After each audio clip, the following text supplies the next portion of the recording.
there still people outside? Sorry, are there still people outside? Can you just call them in so that we can start now?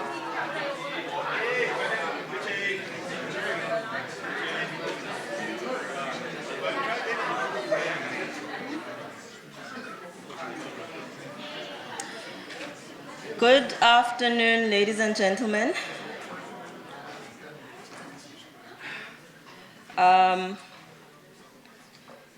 I am Mandela Mwanda, an African in my time, and I'm from the Innovation Office.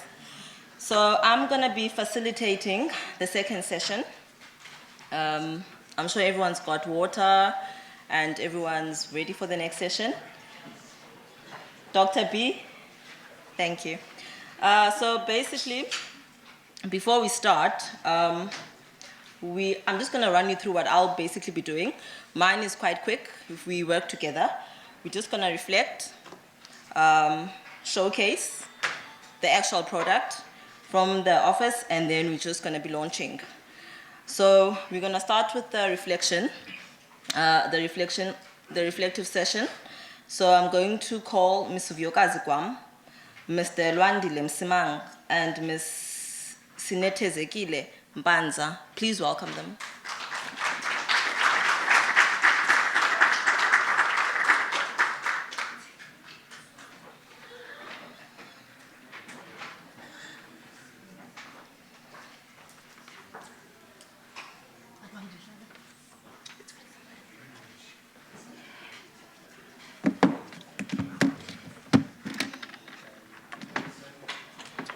So the importance of this reflective session, before we can bring about innovation, like I said, I am from the Innovation Office. We need to go back, reflect on what we've done, how far we've come, look at the good and the shortcomings, and then we can bring in radical innovation, like Dr. Mzileni had said. And so before we can bring about any change, any positive, lasting, radical change, we are going to have the panel members briefly, 5 minutes each, and then I will obviously open it to the floor. They're just going to briefly tell us about the impact, and then we are going to open the session to any Q's and A's, questions and answers. You may come. You may start.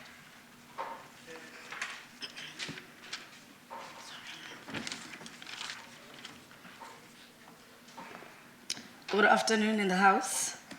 My name is Vyokazi Gwam. I'm a former student.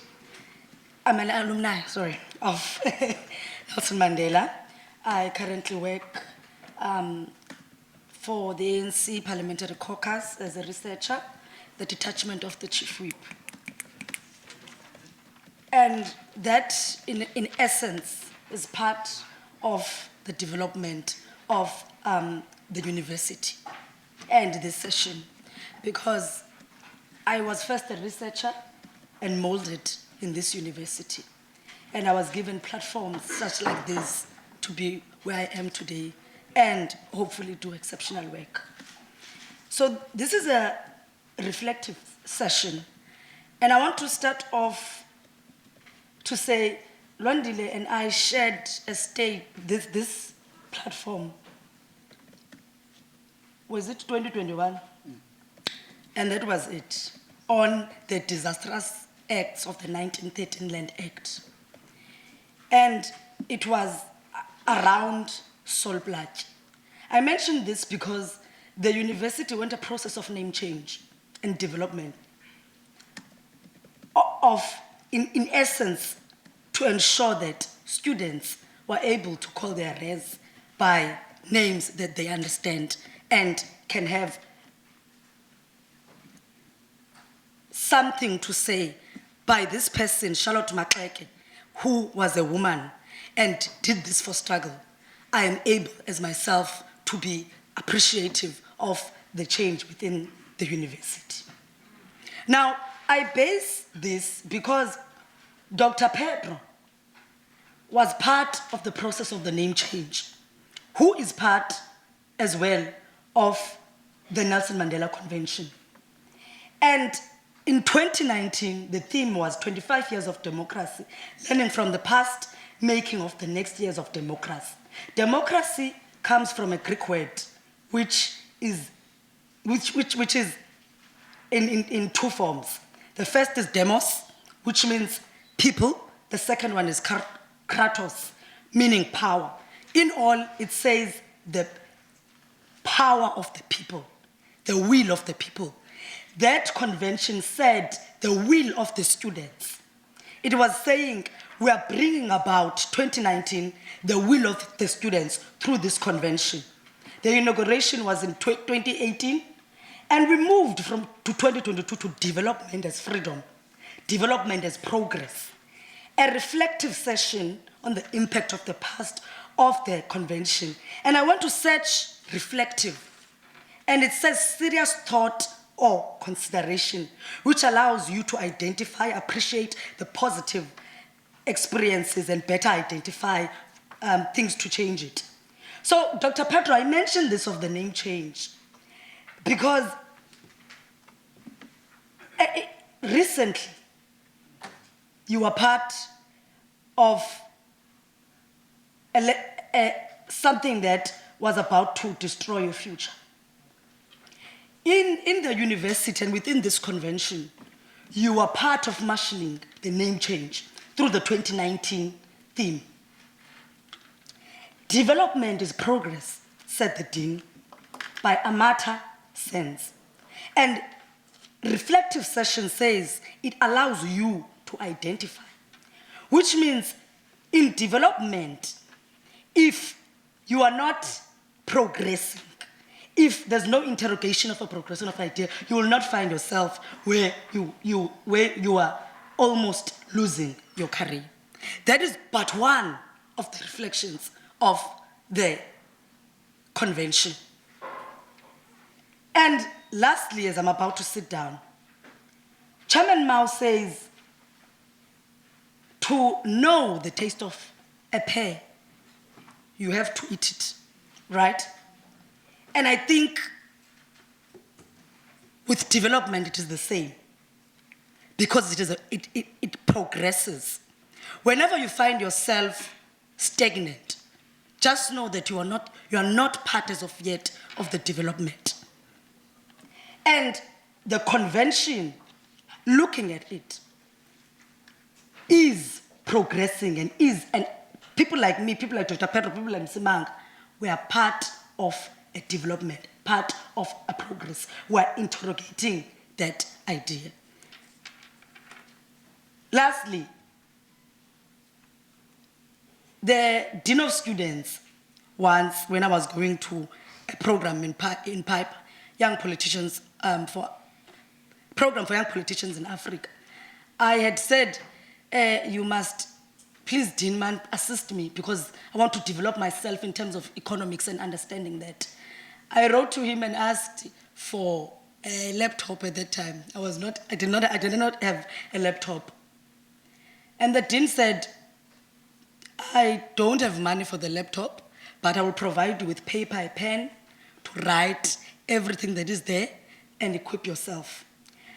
Why am I mentioning this? It's because the university has shown that it wants to invest and wants to build as well its students.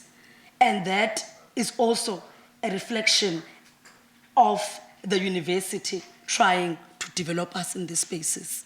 I hope, one more thing, I hope, Dr. Sibage, what we raise as development within PE, in the Convention of Youth Development, will be realized. Student leaders in this room have been marching to the municipality and wanting ERES and wanting those buildings to be used as residences. I wish that the university can also support that movement of the students so that we can see development in a greater aspect in PE. Thank you.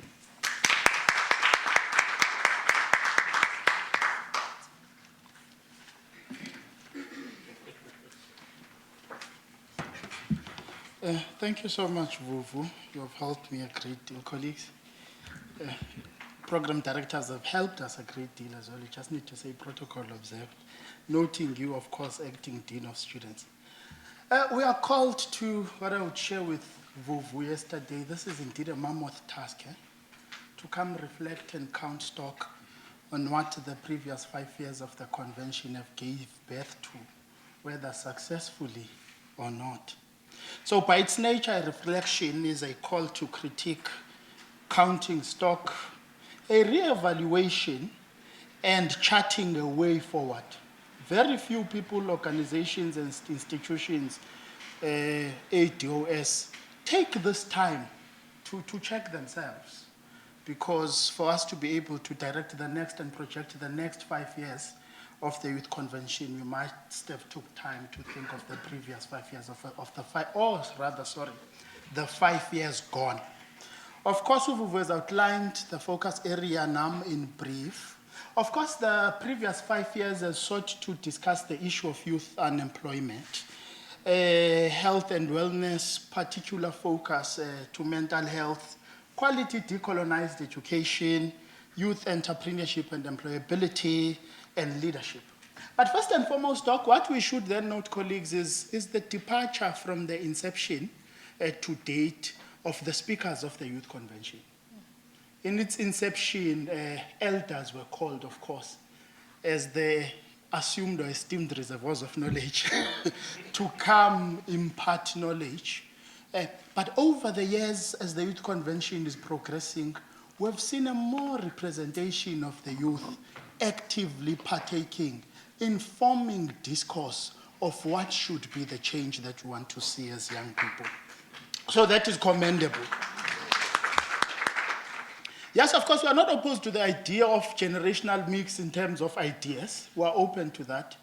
But we must live to the notion of nothing about us without us.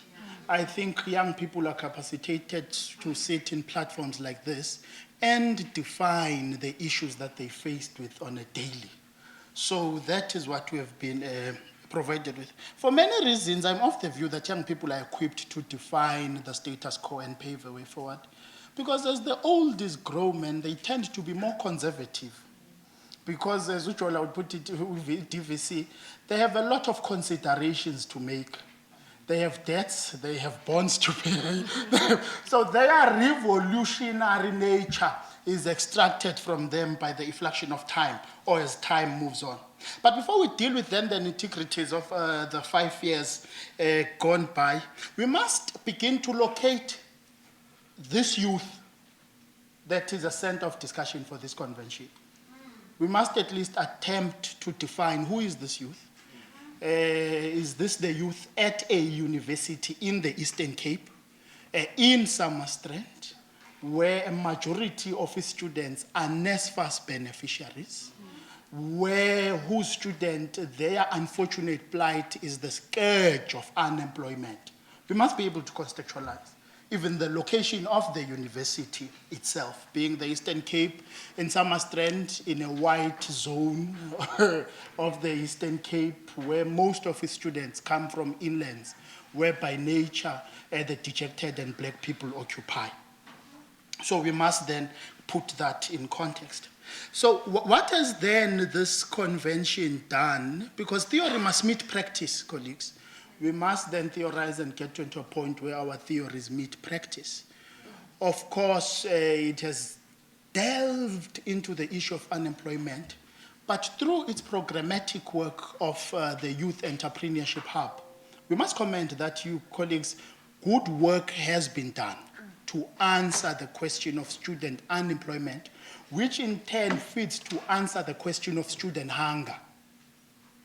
Because these students are employed in these tuck shop spaces, are employed in seeds, are employed in these other areas of focus of the university in terms of student entrepreneurship. Of course, then we must as well commend the work done on issues of mental health with the recent launch of the free expression space, the rethinking of the UV Clubhouse. But more work needs to be done. I think we need to do more work to answer the policy gaps as far as matters of African spirituality are concerned. within the university space, inclusivity and coexistence as far as the resident spaces are concerned. But we must then discuss and be frank as far as it comes to leadership. We need a huge role to play as far as the enhancement of student leadership is concerned. It cannot be that so many years later that I've been here in this university, I've never been led by a female SRC president. That is a discussion that we must honestly have. Even political formations must enter into the domain of having that frank discussion. What do we mean when we discuss student leadership? How far does it go? Are there no other? Because we start then to discuss capacity and all these things most of the times, often than not, when it has to be females that take the fort of leadership. Even that was the discussion when Nkosazana Dlamini Zuma was raising her hand. Is she capable? One wonders whether when we sit, do we question this issue of capability? Of course, what Follists Orton started to fight for was the issue of quality decolonized education. We are by far not there yet. Because we took what Follists gave us was that we take the idea of the decolonization, quality decolonized education, and we throw it in social sciences and humanities. Then all other faculties would then feel immune from issues of decolonization and decolonized quality education. As I close with this, Ushongwe would agree with me. I think Chair, when he writes to the youth, Che Guevara on youth as vanguard, he challenges the youth that we must remain youthful. We must use our youthful energy. I think that's the work that we must do in arousing our revolutionary consciousness. We must use our innate strength, that of being youth. Not being reckless, of course, but there is a good cause to champion. Thank you, colleagues. That was in brief my reflection of the 5 years.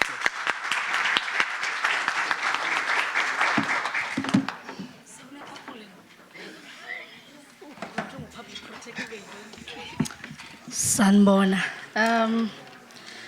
Hi everyone. Kamala Musnetezegile Wagwampanza. I also happen to be an SRC member a long time ago. A long time ago, an MA candidate now.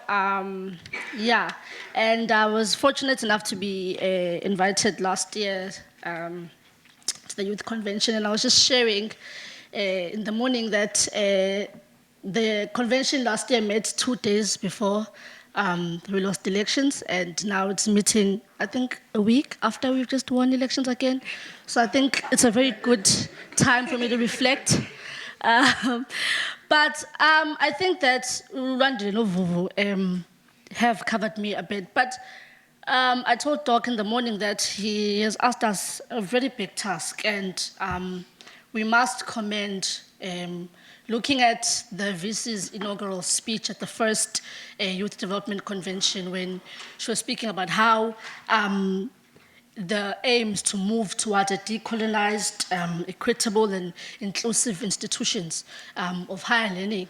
And for me, it was very important that even when we come and reflect and we come in and give Udok and Abu Mam Karen their props on what they've done in the past years, it's very important that we also, in our reflecting, we also progressively criticize just a bit.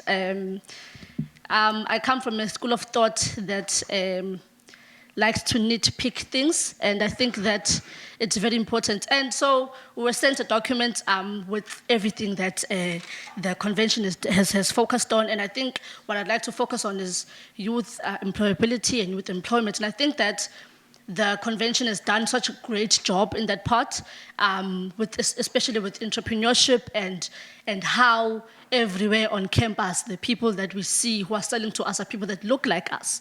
I think representation is very important. But it's also very important to understand that the youth that is being developed or that they're aiming to develop, it's very important to look at their reality. that youth is not funded. That youth, I think Wonga explained, said they're in a thing of substance abuse, which I will not speak about today. That youth is very disadvantaged. I think that moving forward, it is important that, we focus on scholars at Nelson Mandela University. What is the youth at Nelson Mandela University saying about decolonized education? I think as part of your decolonized education, you mentioned, it mentioned something about Imbatu sessions and also about Ebuhlanti Men's Leadership Program. Also getting into the type of leadership. What kind of content is being shared in Ebuhlanti spaces? I'm not Xhosa speaking, but I have been properly told that Ebuhlanti means kral. And we all know that the university's Vision 2030 promotes African practices. But we also understand that our African practices as well oppress us. So if in our Vision 2030 we want to promote African practices, how do we promote African practices also in the same breath, subtract the oppression that they bring? I'm not in any way trying to speak badly about Ebuhlanti. No, that's not what I'm trying to do.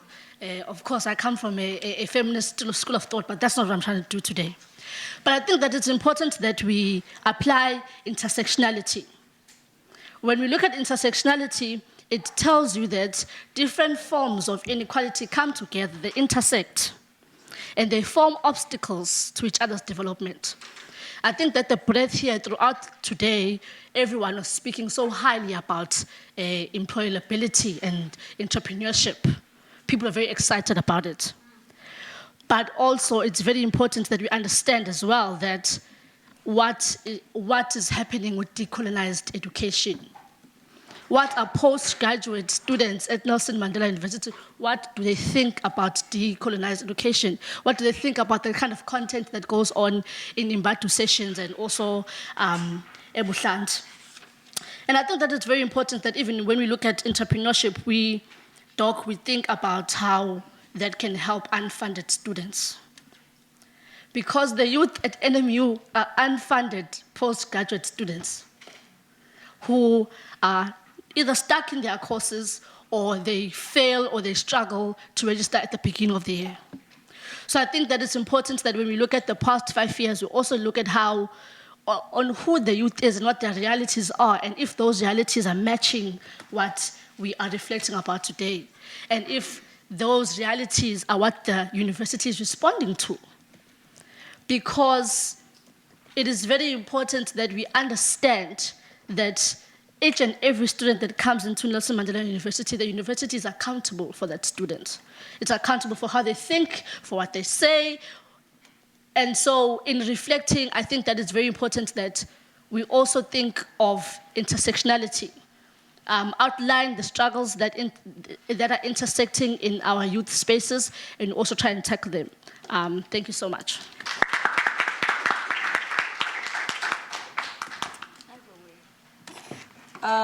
Thank you so much. That was a mouthful.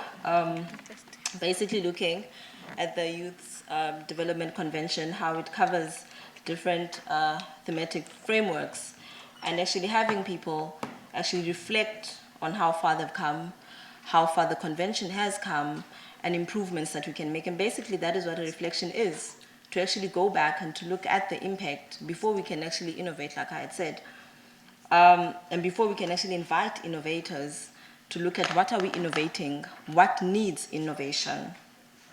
So looking at youth development, but from a national perspective, it's got 5 pillars, and those 5 pillars are actually in line with the 5 frameworks of the Youth Convention themes. Looking at there's education, there's economic participation, there's health, and I am actually very proud, because I was also a student here, seeing that mental health is being adequately, advocated for. Looking at how far it has come, we've 2019, 2018, we lost a lot of students. We were not having conversations about mental health. We had a high rate from different universities from different provinces. There was a high rate of suicide, and we were downplaying what is depression to umgo, and we still are, but progressively so. Now we are actually having the conversations, and that's basically what development is about. And looking at what the speakers, had spoken about what is development, who is the development for, and so there's a recommendation for another needs analysis after 5 years, because the people who are in the university are different to the people who were in the university 5 years back. And to look at development is progressive. Culture is progressive. So if we're going to look at being African, if we're going to look at African practices, they are also progressive. They are for us. And like I said, I introduced myself, I said, I'm an African in my time. I've not lost my root, but as per my needs at this time, at this point in my life, my culture will change. My values will adapt as per my needs. My values as a student are different to my values as an employee or as an entrepreneur. And my values as an undergrad or my needs as an undergrad are different to my needs as a postgrad. I like what you spoke about, Sneh. We have, I'll say it's a pandemic at the university currently, and I love the recommendation that you made. We are losing postgraduates. After people get their degrees or diplomas, people are not coming back for postgrad. And that is a pandemic, because that's what makes an institution. The DVC spoke about research. The DVC spoke about reflections. The DVC spoke about writing. It doesn't help to just speak. We want impact. We want action that is written down, so that people who are coming, new students who are coming, can actually see this is how far we have come. And that is the purpose of a reflection that has been written down, that we have done thorough research on. So now I'm going to open it to the floor. Unfortunately, we've had people who've had to leave because of other obligations. And there was a question that one of the students asked, and asked that I relay the question to the panel members. And her question was, how is this convention at a high level intervention for catalyzing human, specifically youth development? So how is this convention actually catering to this high level intervention? So that is basically the question. And then I'm going to open it to the floor. We're going to take 3 speakers. Anyone would like to? Noted. So that's our first speaker. Sorry. No, ma'am. All right. Can we get our second speaker? All right. Gentleman in the white golf shirt, noted. Okay, I'll take 4 speakers, noted, and then the last speaker, you, sir. You may go first, ma'am. Okay, greetings to the house. I wanted to go last because it's just a comment. Okay. So first, I wanted to comment on our education system that I don't think it's yet decolonized. It seems like the curriculum is still stuck. They haven't developed a curriculum to make sure that our educational programs, they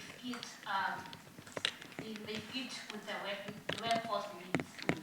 So there is something that the institution can do is do rapid feedback checks on whether are they producing graduates that are fit for the workforce and the current needs of the workforce.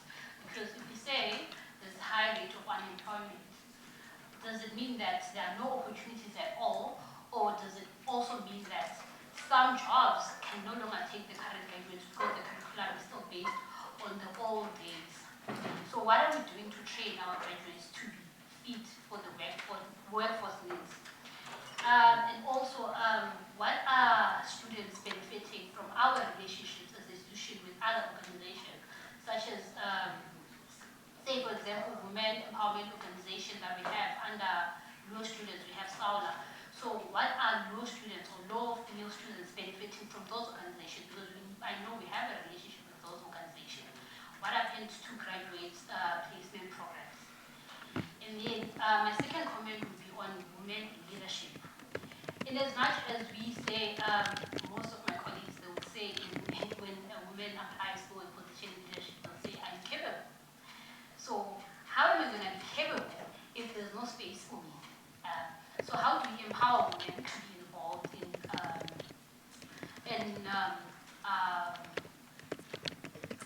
power, like leadership? How do we empower them? And also empowering women shouldn't be a woman thing. Ms. Maimane said that it is important that also men are involved in empowering women. We can't only let men lead because we think there's a theory that men love power.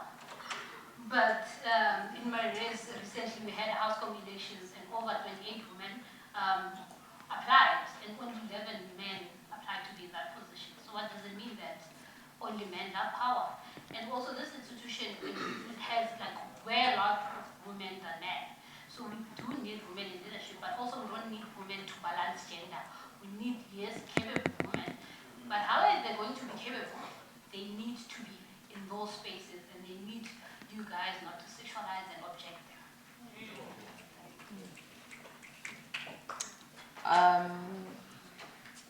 Second question. Thank you very much, Chairperson of the session. My name is Lamadihle Hlachwana. Now, my question is based on what our former secretary of the SRC spoke about.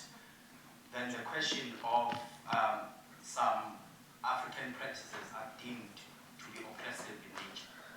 Then understanding that in a university space, we have to be African and we must not be ashamed of being African. Now my question is that, how then do we strike a balance between keeping our African practices, which are deemed to be oppressive, and also answering on the question of the transformation agenda, which also speaks about gender equality and the elimination of patriarchy in our society. Then how do we then strike that balance, being African and understanding that our African practices are deemed to be oppressive in nature and being patriarchal? How do we keep that, but also responding on the question of the transformation agenda, which is eliminating patriarchy and also promoting gender equality? And then, how does then the education system or the education that we are being taught in this university space or in universities in general, what role does it play in fast-tracking that transformation agenda and, of course, in an African context? Thank you very much. Thank you. Okay, go. Third question. Thank you, Program Director. I think part of my question has already been captured, but I just want us to sort of hone in on it, right? I'm an alumni of the university, and it's been years where we've spoken about how, for whatever reason, in student leadership, we have been unable to produce a SRC female president, right? It's the truth. Who up here just now just make one guess at the city is the president we were denied.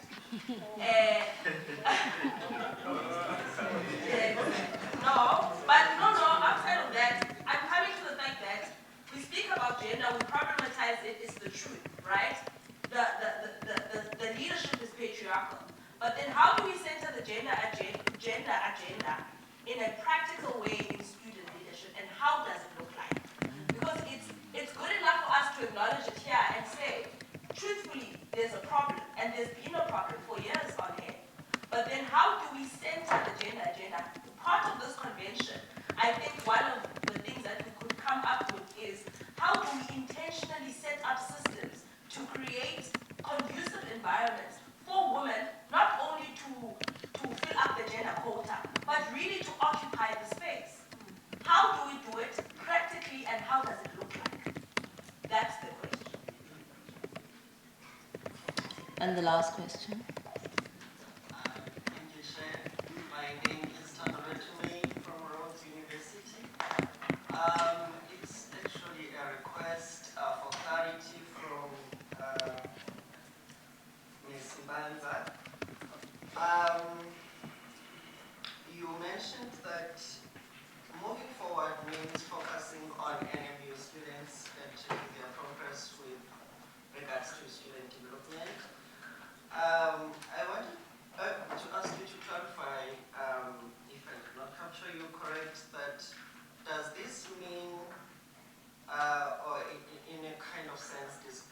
regarding Ms. Yologa's statement from the previous session that youth development should also be inclusive of the young people outside university context, especially considering that this group is also affected by the same social issues that we are trying to deal with here. For an example, when we are looking at broad unemployment rate, we do not only count the learned people or people who are in university.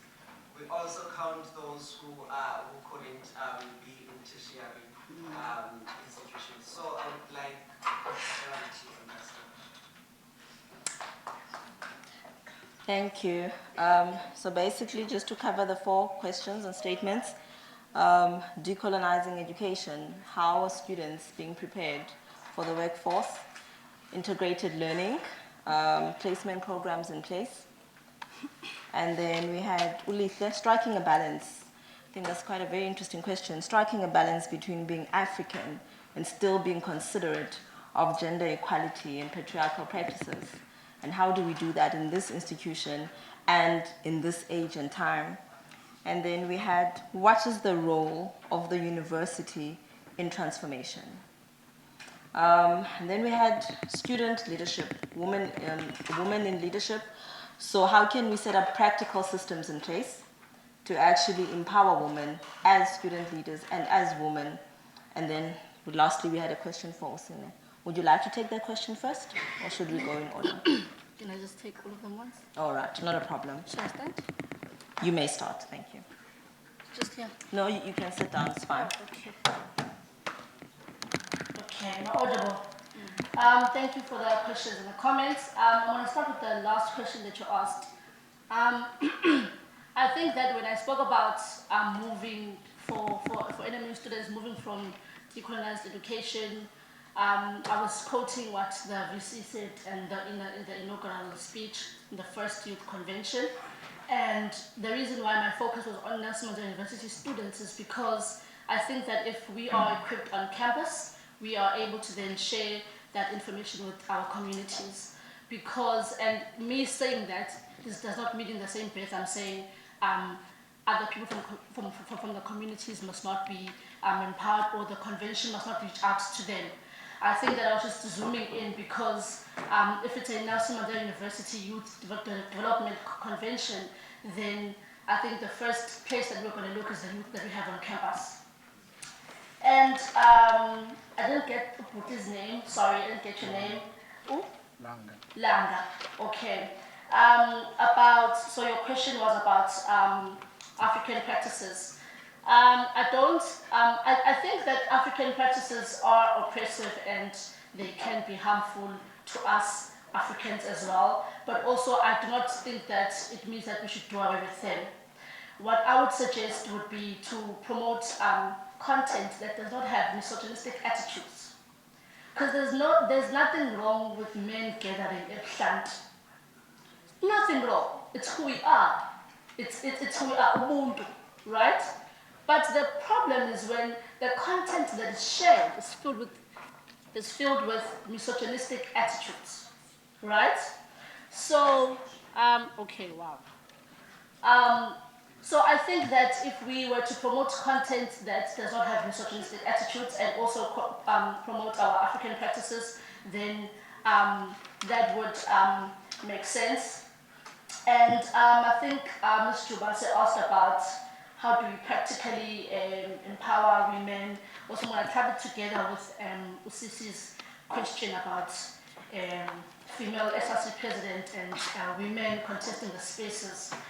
There's one thing that we need to agree amongst ourselves as women, amongst ourselves as members of the LGBTQI+ community.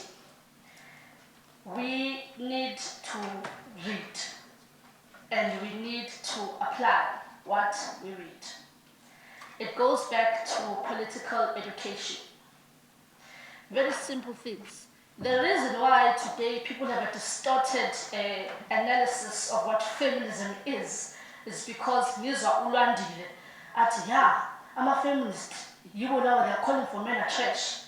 And ngiyibambe lonto leyo ukuthi actually feminism is saying men are trash. That's not what feminism says.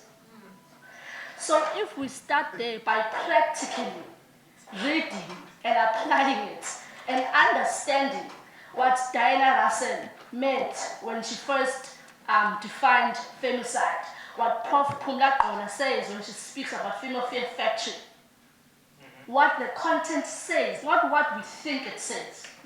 The problem about patriarchy is that whether you remain loyal to it and you let it work, you are still going to be disadvantaged as a woman.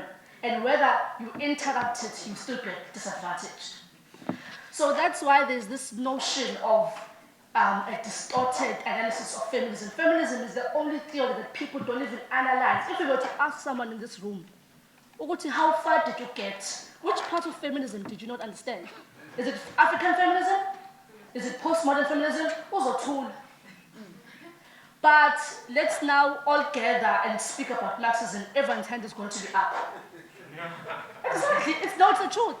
So if ever in our political spaces and in our organizations, we do not apply these things, and organizations that I come from, welfare, we have those spaces, and I think they still do have them now, but I think that in practical, and also the last question is, we also need to do away with saying,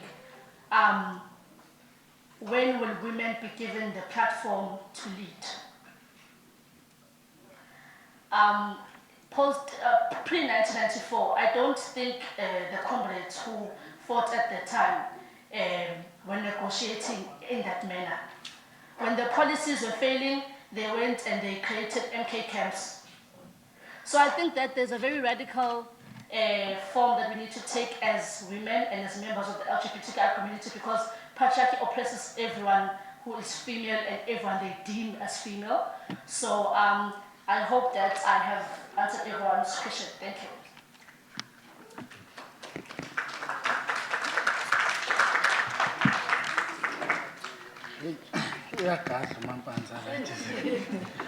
Thank you so much.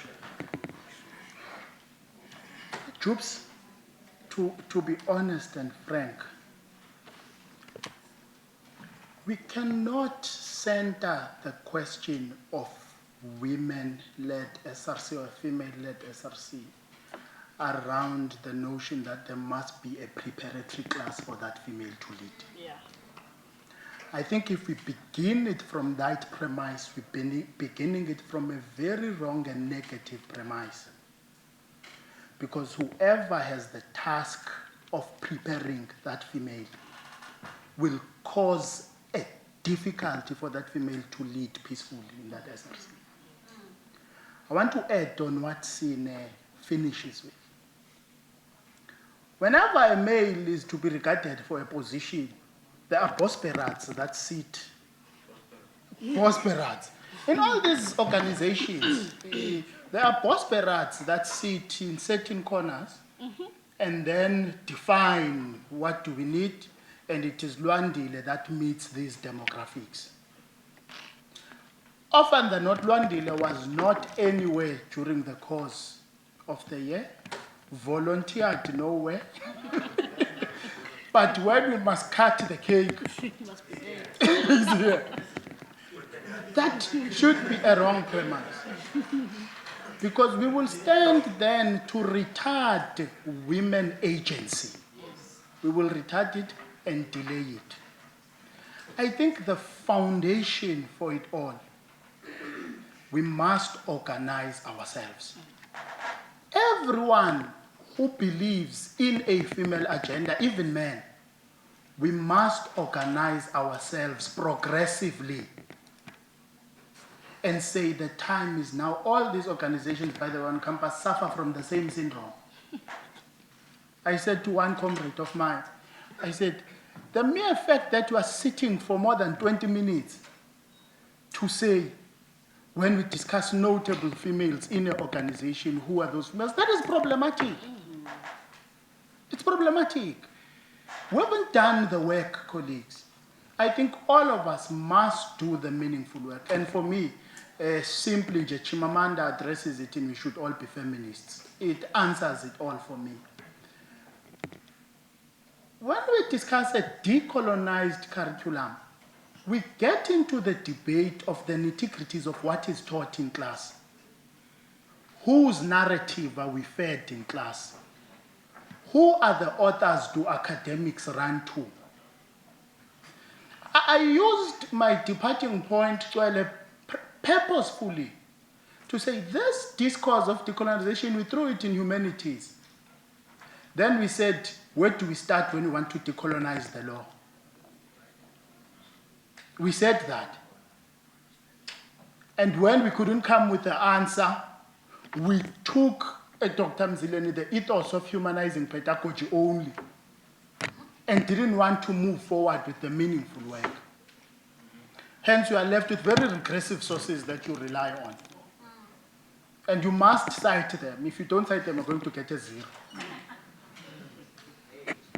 It's across the board. Then the parting one, the first one, facilitator that you started with, how is this convention creating a high-level intervention for youth development? I might have missed that one, but I'll try to sum it up. The university as a place, colleagues, is going through a lot of change. It's going through a metamorphosis, a constant, perpetual change, the university as a place.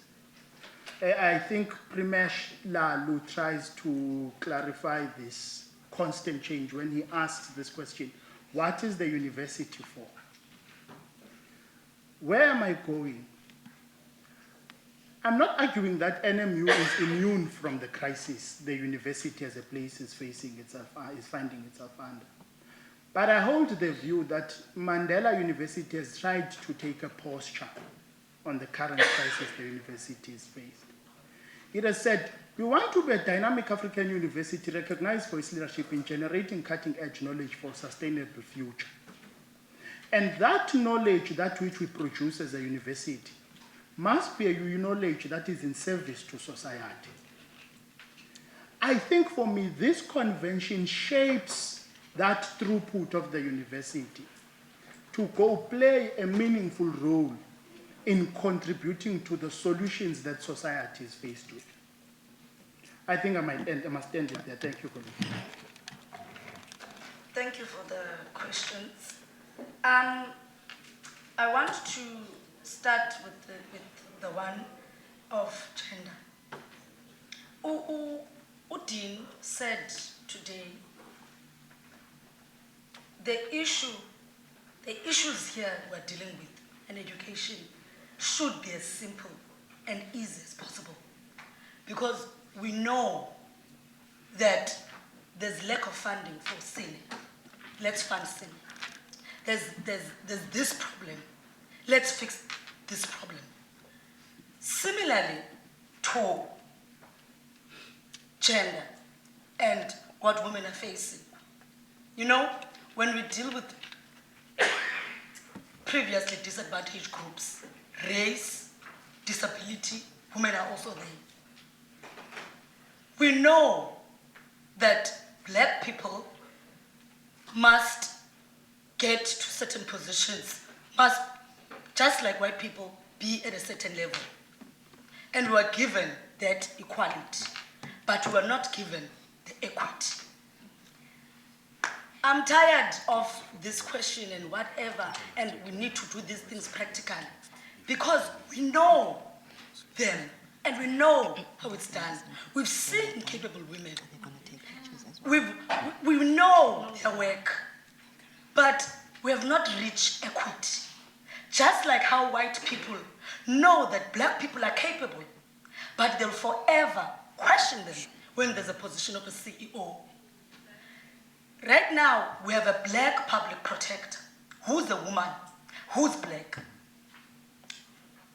That means that we know the capabilities of women. We don't need to ask that. So I always associate it around understanding that we understand race. We understand a person with disabilities must be given chances. So as that should also be understood for a woman. We don't need to say, I'm capable because I've worked as an ANC researcher, I've worked as a CEO, this and that. They know, and there's proof, there's evidence of women who have done great things. I don't have a question to say I don't have the answer to say what practical intervention can be done. I don't. It is just that we have not reached equity, yes, yet.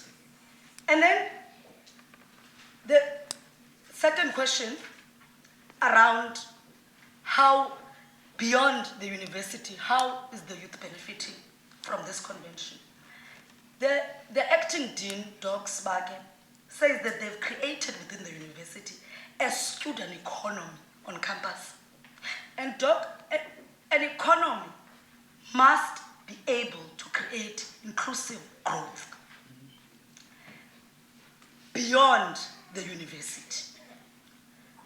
So, what I said around the university supporting students when they decide to take a march outside the university, to the municipality, to whoever, that will bring about the benefit of the youth also that is not within the university. Because when we take those when we march to the municipality, TVET colleges join us. Not only TVET colleges, those that are unemployed, they join us as well. Just to wrap up, they join us as well. So if the university can be intentional in supporting students when they want things beyond the university, then I think we'll be able, as a university, to say we are leading in terms of being able to assist the youth in creating jobs. Thank you.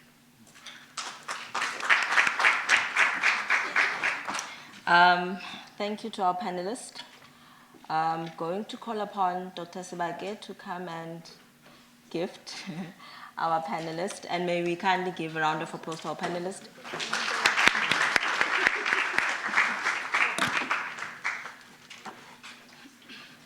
You're going to be taking pictures also.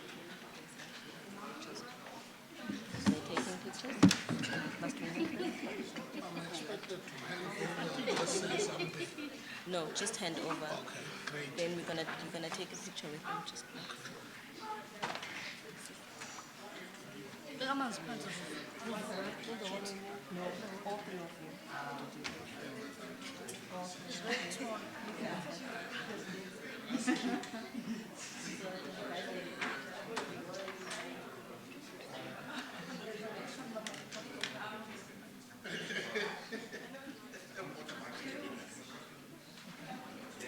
Yeah.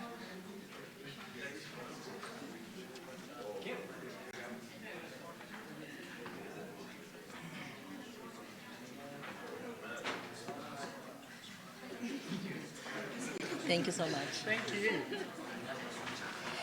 Can we have another round of applause for our panelists?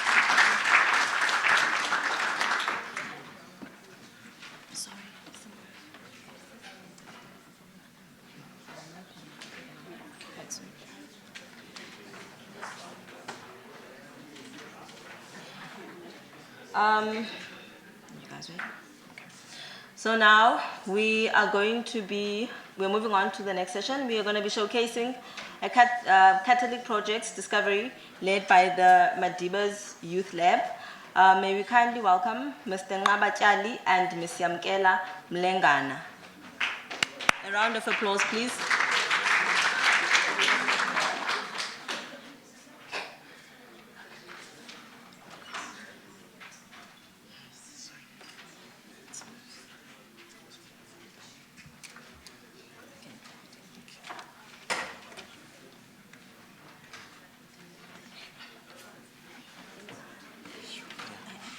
Just quick. Yeah.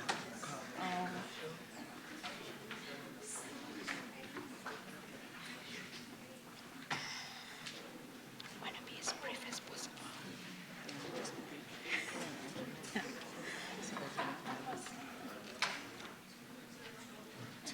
Okay, can I start? Okay.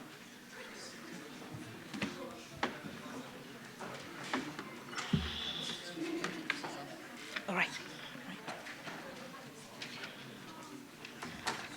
Greetings. My name is Yamkela Mlengana. I am a first-year master's candidate studying human settlement development. What I have picked up today from our panelists in the early session this morning is that empowerment without action and transformation is in vain.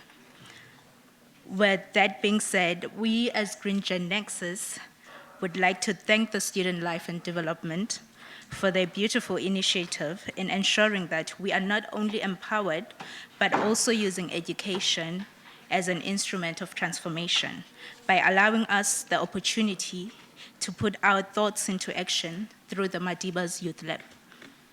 So, in the present day, just to give a context of our project, waste continues to be a nuisance, and due to an increase in population and living standards. So there is a high housing demand, and the government faces backlog. On the other hand, the construction sector is continuously being marked as the biggest contributor to global climate change for its green gas emissions. As it is, statistical trends show that by 2050, we will need approximately 3 ETS to sustain our current lifestyles. So this shows that our world is degenerating.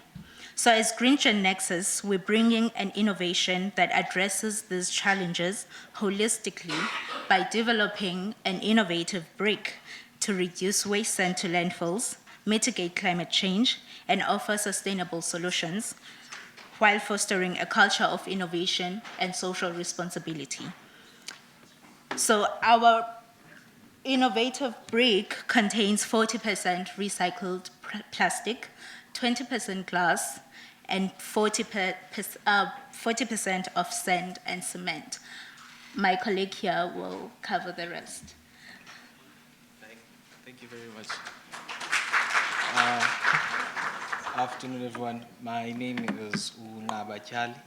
I'm also a first-year master's student doing human settlement development. Mine is brief. I'll just show you like the steps that we've been through with throughout the duration of the project. Okay, it started out as an idea. Yeah? Now we are coming with the actual product. So it's a plastic brick. These are the steps that we went through in order to create the brick, whereby we needed e-glass crusher, we needed the plastic shredders, and the cement mixers, then the molder.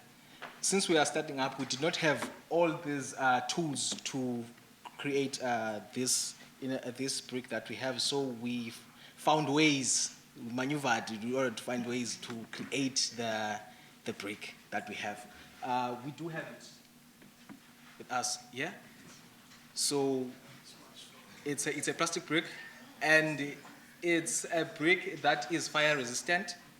And also, what we'd like to say now, where we're at now with the brick is we are still in the process of testing the brick in order for the brick to meet the standards of the NHBRC, so that the brick will be approved, so that we can produce it we can do a mass production of the brick.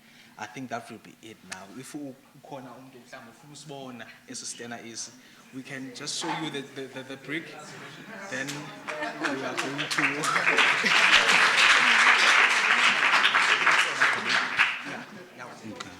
we're done.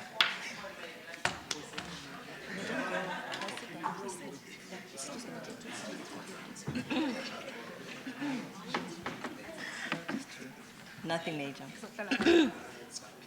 So these are my type of projects, innovation, and obviously once it is certified, hopefully it will be commercialized and you'll start actually making money from it. After the testing, don't be scared to come to the innovation office. We'll definitely commercialize it for you for free. So we've reflected, and now we've seen a hardcore product of what the hub does. So we're just going to take 2 questions or 2 comments from the audience about what these innovators are actually doing. So 1, noted. So we've got 3, 2, Doc, and then the last one. Noted. You may start. Thank you. Okay, thank you very much, comrades. It's been a while since we've seen something so inspiring from one of our own. Yeah. Mine would be just to ask what perhaps inspired you to perhaps venture into designing or perhaps having an innovative idea of having a brick. Just because for us, I can say revolutionary, bricks are very important. They can also come and assist you in your firm for free. So that when the time matters, we can assist also with those bricks. Thank you.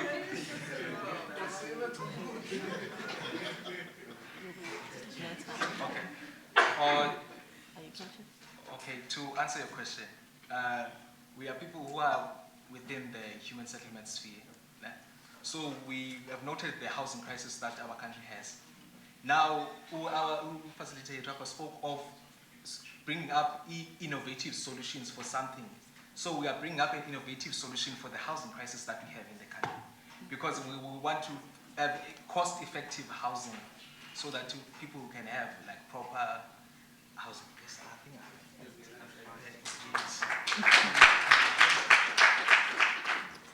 And then our third speaker, Dr. Mzileni, are you captured? All right. We'll have our last. Yes, please. Okay, so guys, well done. I studied architecture at this institution. I'm very proud of you right now. The one thing that I want to say, or two things, is that the Technology Innovation Agency has got a grant call open right now as we speak for something called the Grassroots Innovation Program. I'm a recipient of that. They're developing something, ironically, that I thought about when I was at this institution in 2009. Right? So you should apply, because I think this is a viable solution. They'll give you grant funding to maybe augment some of the things that the institution can do. The next one for me is if you guys test and are happy, I've got a site in Berea in East London that I want to develop with innovative technologies of building, because I want to turn it into a show house. So let's talk when you're ready.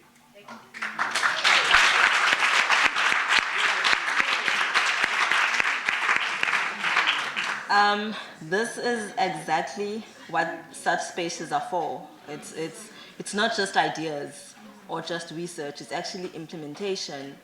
And actually, I mean, even with the innovation at the university, it's just that I can't see Umamke, but Mamke has been they've been hosting the innovation office so that students know what does the innovation office do and what does it offer students. Even without testing, actually, when you just present your idea, they do the testing. Well, you obviously apply, and then if you get rewarded as part of your budget, with that funding that you receive, you actually are given money to go and test your product, and then they help you find, consumers for it. So please do speak.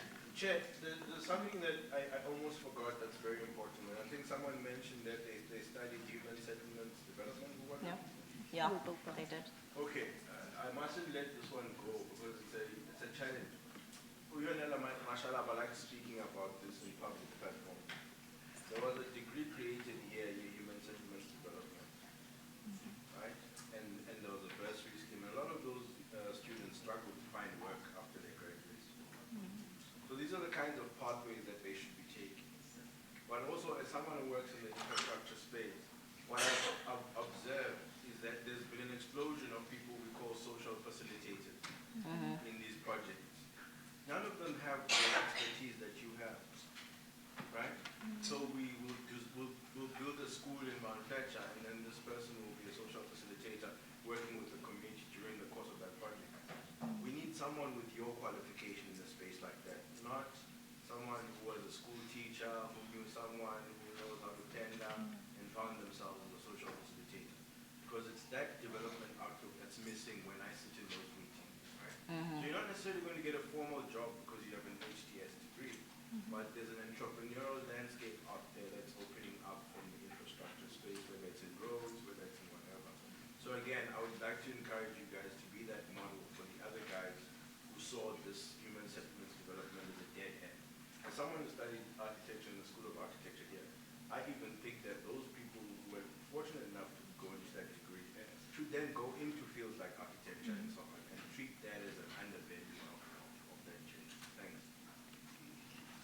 you.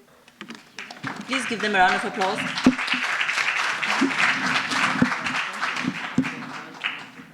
All right. So in the stats, we actually have a pregnancy rate crisis, as most of us would know.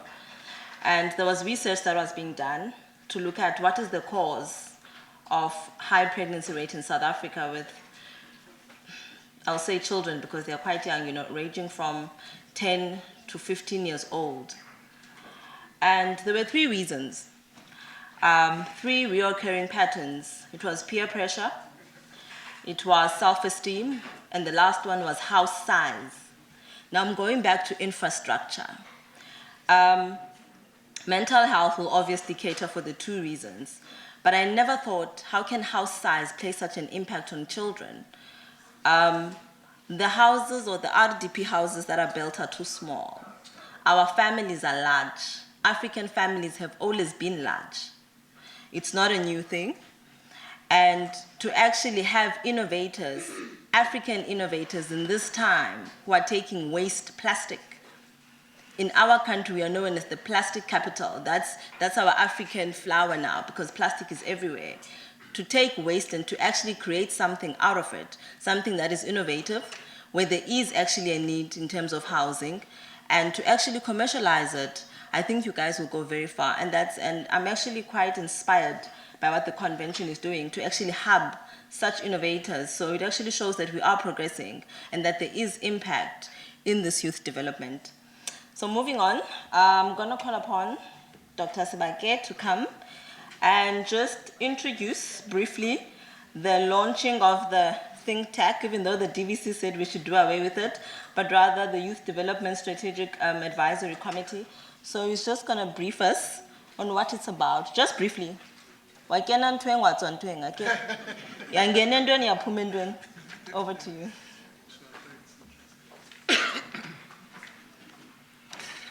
Thanks very much. Let me first appreciate and please, Kumgohle, just test that brick.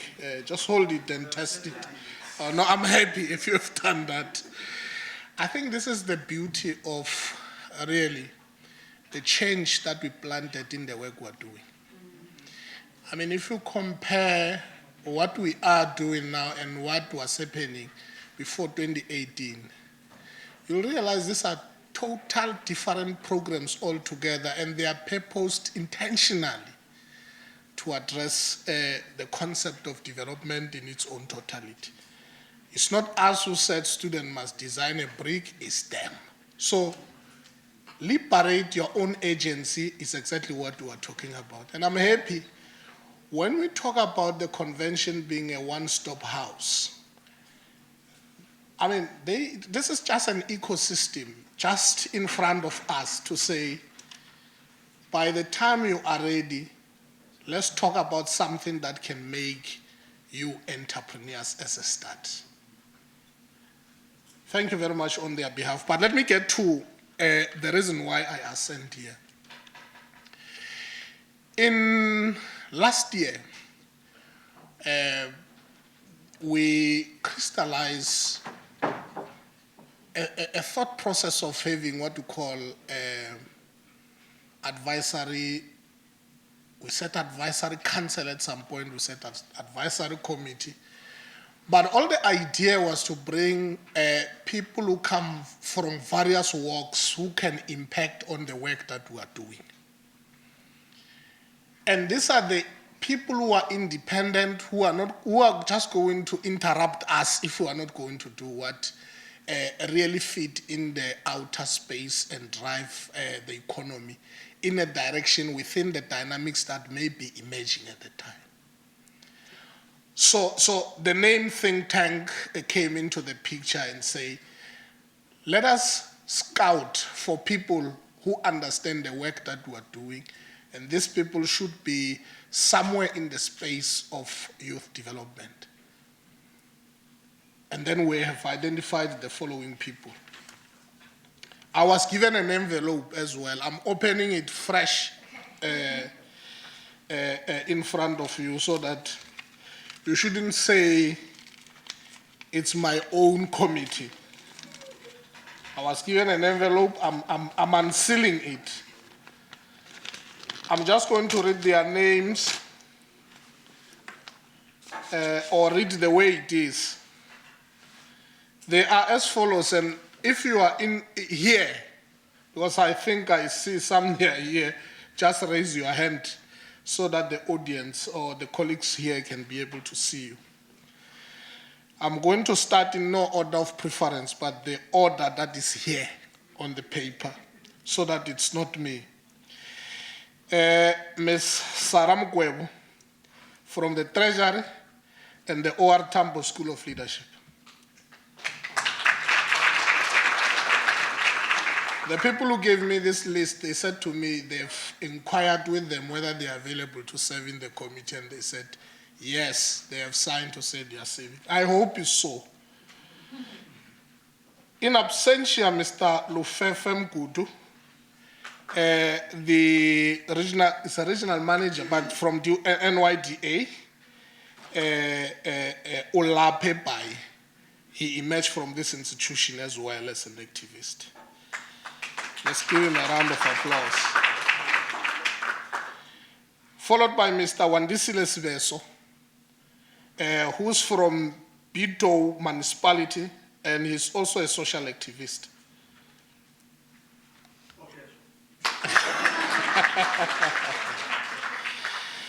Ms. Yoloka Mfuto, from Center for Human Rights and Pan-African Parliament.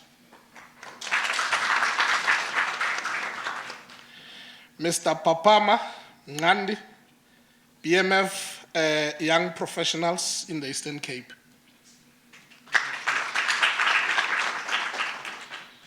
Ms. Yanga Tanzi from a Department of Small Business in absentia.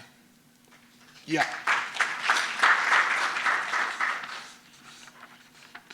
Save the last, Dr. Petrom Zileni, an academic, a scholar at University of Free State. So these are the colleagues that are going to be advising us. We could have few additions, but we will have a discussion with them in terms of how they are going to function and all of those sorts of things for the work that they are going to do for us.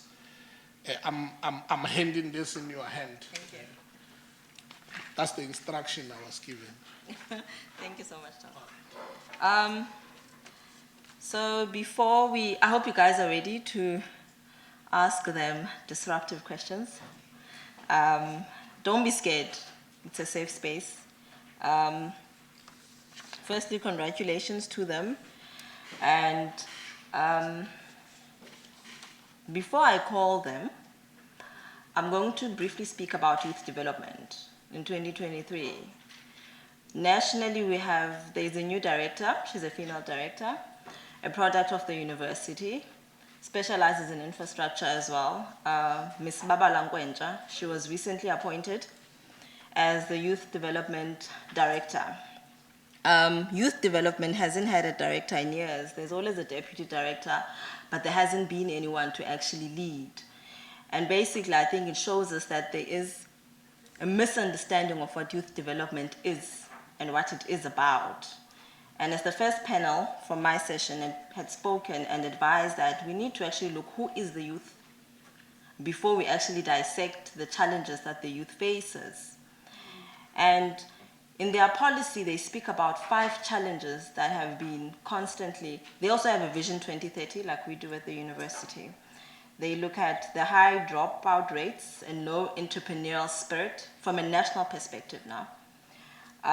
They look at the low transition from school to work. I think there was someone who had asked about that as well.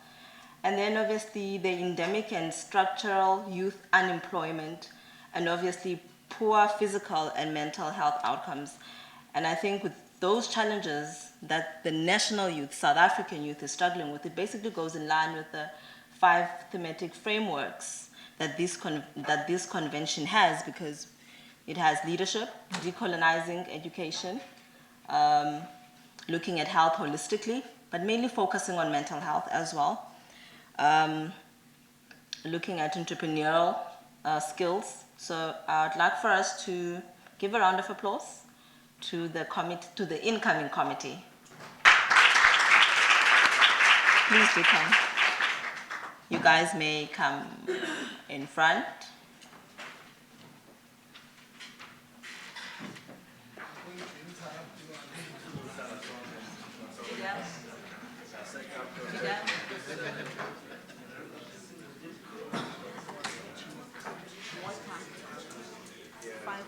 Water bottles, please. So that's 1, 2, 3, 4.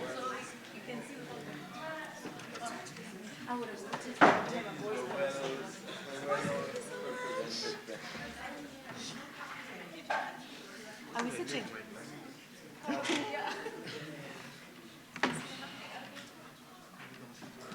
You can stand.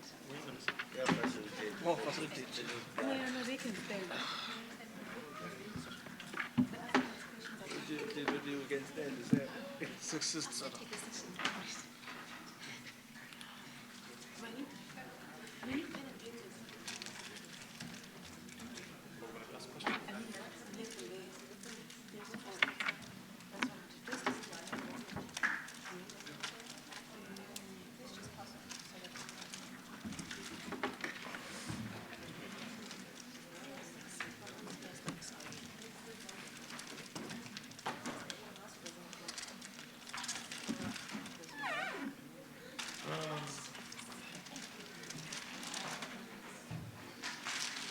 I will take from the floor.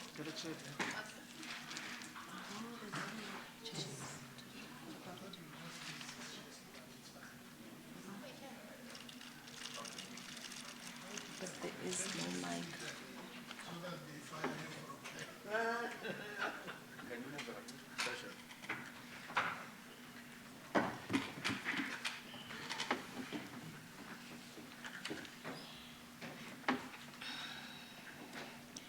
So each committee member just gonna brief. In and out, basically. Because I actually need the floor to engage. We need more engagement. So just keep it brief so that we can have more time to engage. In no specific order. The floor is yours. What do you want us to say? Maybe let me reflect that. I think the purpose of now this panel is to, because we want them to come but address pertinent issues that bring us at this time. Having done this work for the past 5 years, with whatever achievements that were there, what is it that we should look at in the space of development? So that indeed we interrupt what we have started that does not work, and really we then have new ideas that are emerging, so that it can assist us to develop a new framework. I just needed to deal with that so that we context it. All right. Thank you so much, Tom. You may start.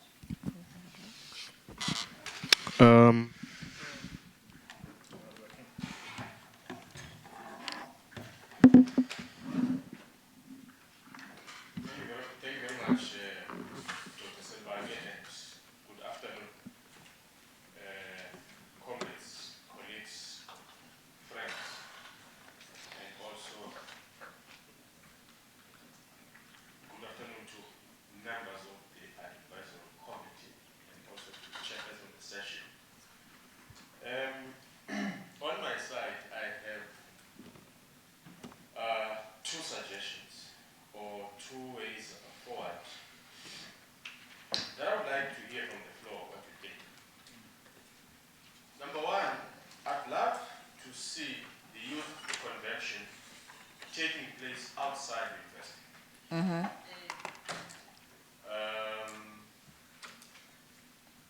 Let's have a year where it moves into the community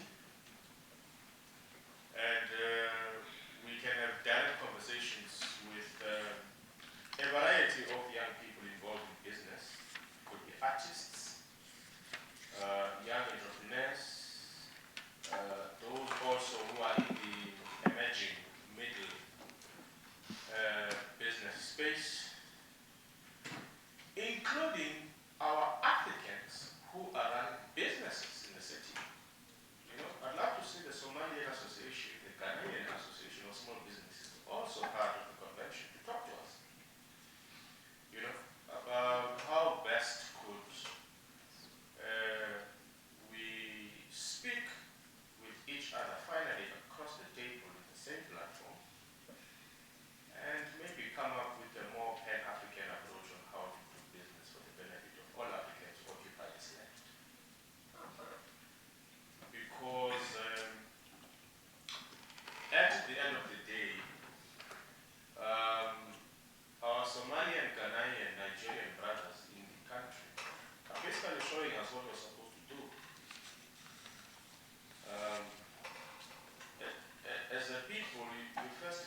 circulates amongst your own people first. You know, as I said earlier on, it's impossible to have an entrepreneurial program outside black consciousness. It's impossible. It has to be anchored on who we are as a people, what are our material conditions and needs, and what is our destiny as a people, as a race. Yeah. Running a business, comrades, is not the same as running an NGO or a school. So, business, it's a streams and flows of capital.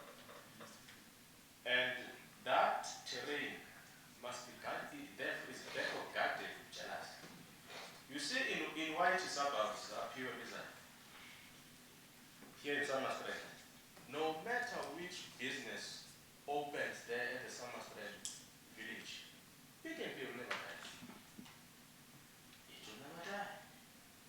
Why? Because white people know that the person running Pick and Pay is one of our own. We will do groceries here. Even if a Somalian shop would open next door with cheaper prices, we don't care. We will support our white Daniel to run this white Pick and Pay forever. Full stop. And when you go to our people in the townships, Ruby, you know, was fine, but Mohammed opened cheaper prices there. Mango has now fallen. Mohammed is taking money back to Somalia. He is making Mogadishu beautiful and living poverty behind his people. Right? So, my last comment, I don't want to spend too much time. I was in Ghana here, guys, last month. Yeah. So I've been baptized in Nkrumah's. Nkrumah says one important thing there. By the way, Nkrumah's work and Nkrumah's speeches and documents and literature, the one that is online is only 20% of his entire volume of work. 80% is only in Accra. Only find it in that museum, it's offline. So in one of the rooms, when we walk there, there's a section where he talks to the mind of the African. He says then, and I want the student movement to listen to this message very carefully. You can build a clinic in a township, in a poor community. You build a clinic.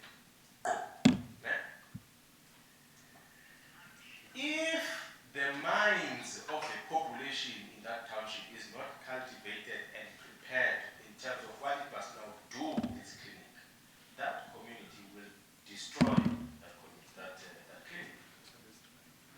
You know? So delivering services, it's not the end. You've got to now also cultivate the mind of the community so that it can be prepared to utilize this asset for its own sustainable benefit forever. Right? So, we could have the best entrepreneurial funding mechanisms and policies, but if the minds of our people are not anchored in terms of how to own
being a constant irritation, disruptive, as Pedro was saying in the morning, in terms of engaging government constantly. We should not try engaging the government agencies or to lead them on the NYGA to say how do we influence government policy to suit what young people want.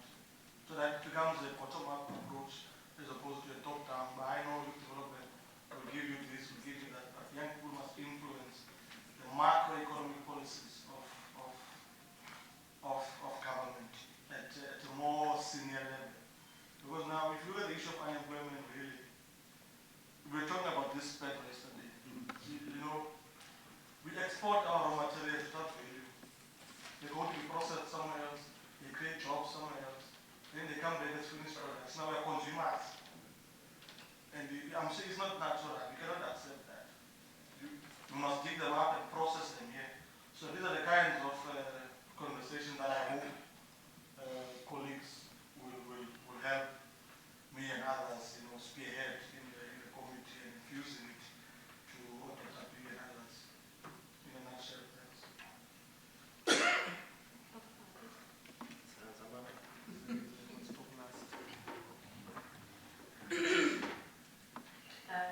Thank you, comrades and colleagues. Hey guys, I'm not a probation period here, you hit the ground running. We're already told that we're going to have to speak, about ourselves now as the advisory committee. But, so my thinking is that one of my wishes and how I see the relationship of ourselves as the advisory committee and everyone else who I would consider stakeholders is that I would like for us to constantly be ahead of whatever will be going on in the world. And by that I mean that I wouldn't want us to be people that sit and wait for things to happen to us. I would really want us to be in a position where we've equipped ourselves so much that we are constantly able to foresee what might either be an opportunity or a challenge, and then find or come up with a suitable response for that. And an example that I can use is, for example, we had, say, COVID that happened. A lot of communities came together, and during the time when there was so much uncertainty around how do we navigate ourselves around it, we saw a whole lot of people, more especially small groupings and communities, come up with one solution one way or another, from something as simple as putting together money for food parcels for families that you knew would not be able to afford food because you knew that they found themselves in what we considered informal or even unsecured forms of employment. So you knew the amount of impact COVID would have in those particular families, to even something which I think is now more systemic. And I noticed this, so I hang around in townships a lot, and not because I want to observe what people are doing there, but because I'm a part of that. That's where I grew up. So I do my hair in the township, I go home literally every other week to see my family and all sorts of things. And as a people, we have the propensity to constantly gravitate towards self-governance, And whenever there's a problem, people actually are the ones in that local area who then try to come up with the way to address whatever that issue is. And an example that I can give you, maybe let me give you two. One of them is that there's been a period where in townships we've been having a great challenges with potholes. And we saw a lot of young people there now actually patch those potholes and then ask motorists that drive over those roads and ask for donations as a way of like remuneration for having patched those potholes. So those are the kinds of solutions that I want us to be a part of. And it's not even a way of maybe saying we're paralleling the state, but it's also a thing of we will know that if we then identify this particular problem, this is where we come in and this is where government or / the state comes in, instead of just sitting and wanting things to happen to us. Another example that I can also use is, so at home, there's now this, although I'm not happy with privatization of public roads, but then I now understand the context within which it's happening. There's been a lot of crimes in townships. So what they've done then for community members is that they've come up with e-gates. So each household, I think they contribute 30 rand a month to pay the people that sort of like do public order policing and all these things. That thing has, in a really great way, dealt with the crime in the area. It has dealt with the crime in the area, and those people also came up with a self-funding mechanism or model. Because at the end of the day, whatever solution it is that we're going to come up with, whatever challenge that we identify, we also need to be people that are going to think about how we're going to ensure that it becomes sustainable. Because sometimes we come up with great solutions to whatever problems that are there, but then it gets stuck because we don't have any form of model to say this is how we can sustain a particular thing. So I always would, my wish or my vision is to be the youth, which I'm so sad I'm going to stop. We must not be youth soon, but then it's not very soon. But hey, 35 is coming. But I still have 4 years. I'm not that big. But yeah, so I really do have that desire that we constantly have to be ahead of whatever challenges that exist. And another thing that is very big to my heart is civic education. That's the biggest tool you can ever have, that's the biggest tool you can ever have. So much that now at home, even my younger siblings, when they have issues at school, by the way, my sister is a postgrad student, but when she has issues with student enrollment, like I don't know why she doesn't do it herself, but then it's a thing of they see that I've equipped myself so much that I know when to tell people to do right by me. And when you're able to do that as a young person, I'm telling you, environment is going to transform. Thank you. Thank you so much, Dr. Sibake, for launching this, because I know that universities sometimes, institutions generally, it's nice to put ideas to paper, but to actually practicalize them becomes a mission. But I think my position in this think tank, it's quite of a different one compared to where I come from. Leading for NHS at the University of Fort Hare, and I relate quite personally with the project Yonqaba, where we're actually partnering with communities to build projects for them, cooperatives, women making yogurt, communities building bricks with waste. Because one thing for sure that we are always being cognizant of as people in communities that we can't wait for government to do everything. So we start from where we are with what we have, right? And also having led in different think tanks, focusing on sexual reproductive health and rights with the Geneva Institute, and then leading with the UNFPA and I've always seen that think tanks sometimes, we always rely on our own thinking and our doing, in our own research and capabilities. We sometimes refuse to call in resource persons to assist us in thinking as well. Because if we are going to rely only on our thinking, probably we are going to be so convulsed with our own personal, achievements that we don't want to engage with other people. So I hope with this group, and I think we are peers, we are going to be a different think tank. We are going to be a different think tank that is going to even push ourselves outside of our comfort zone of wanting things to remain the same because we know them ought to be of that. So when people suggest to us different things, we must be able to receive that without much agitation. And in 2021, I was part of the African Union 1 million by 2021 agenda. We called for 4 E's: education, entrepreneurship, and. That was in 2021. The chairperson of the AU wanted to galvanize young people by this year to actually be in positions where they have social mobility. And even today, the benchmark is at 400,000 young people have been touched on. No significant impact, right? And resources were spent. We went to Addis Ababa, engaged young people from different countries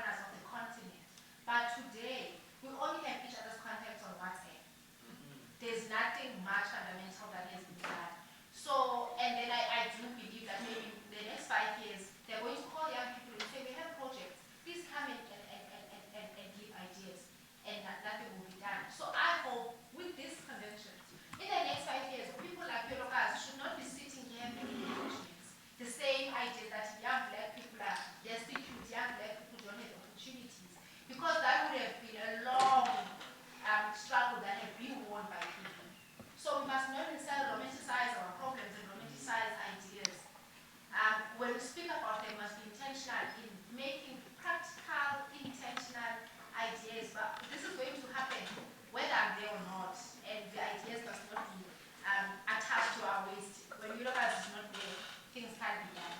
Thank you so much. Chair, may I please stand? I will express myself better if I can. Yeah, the ideas will stand up.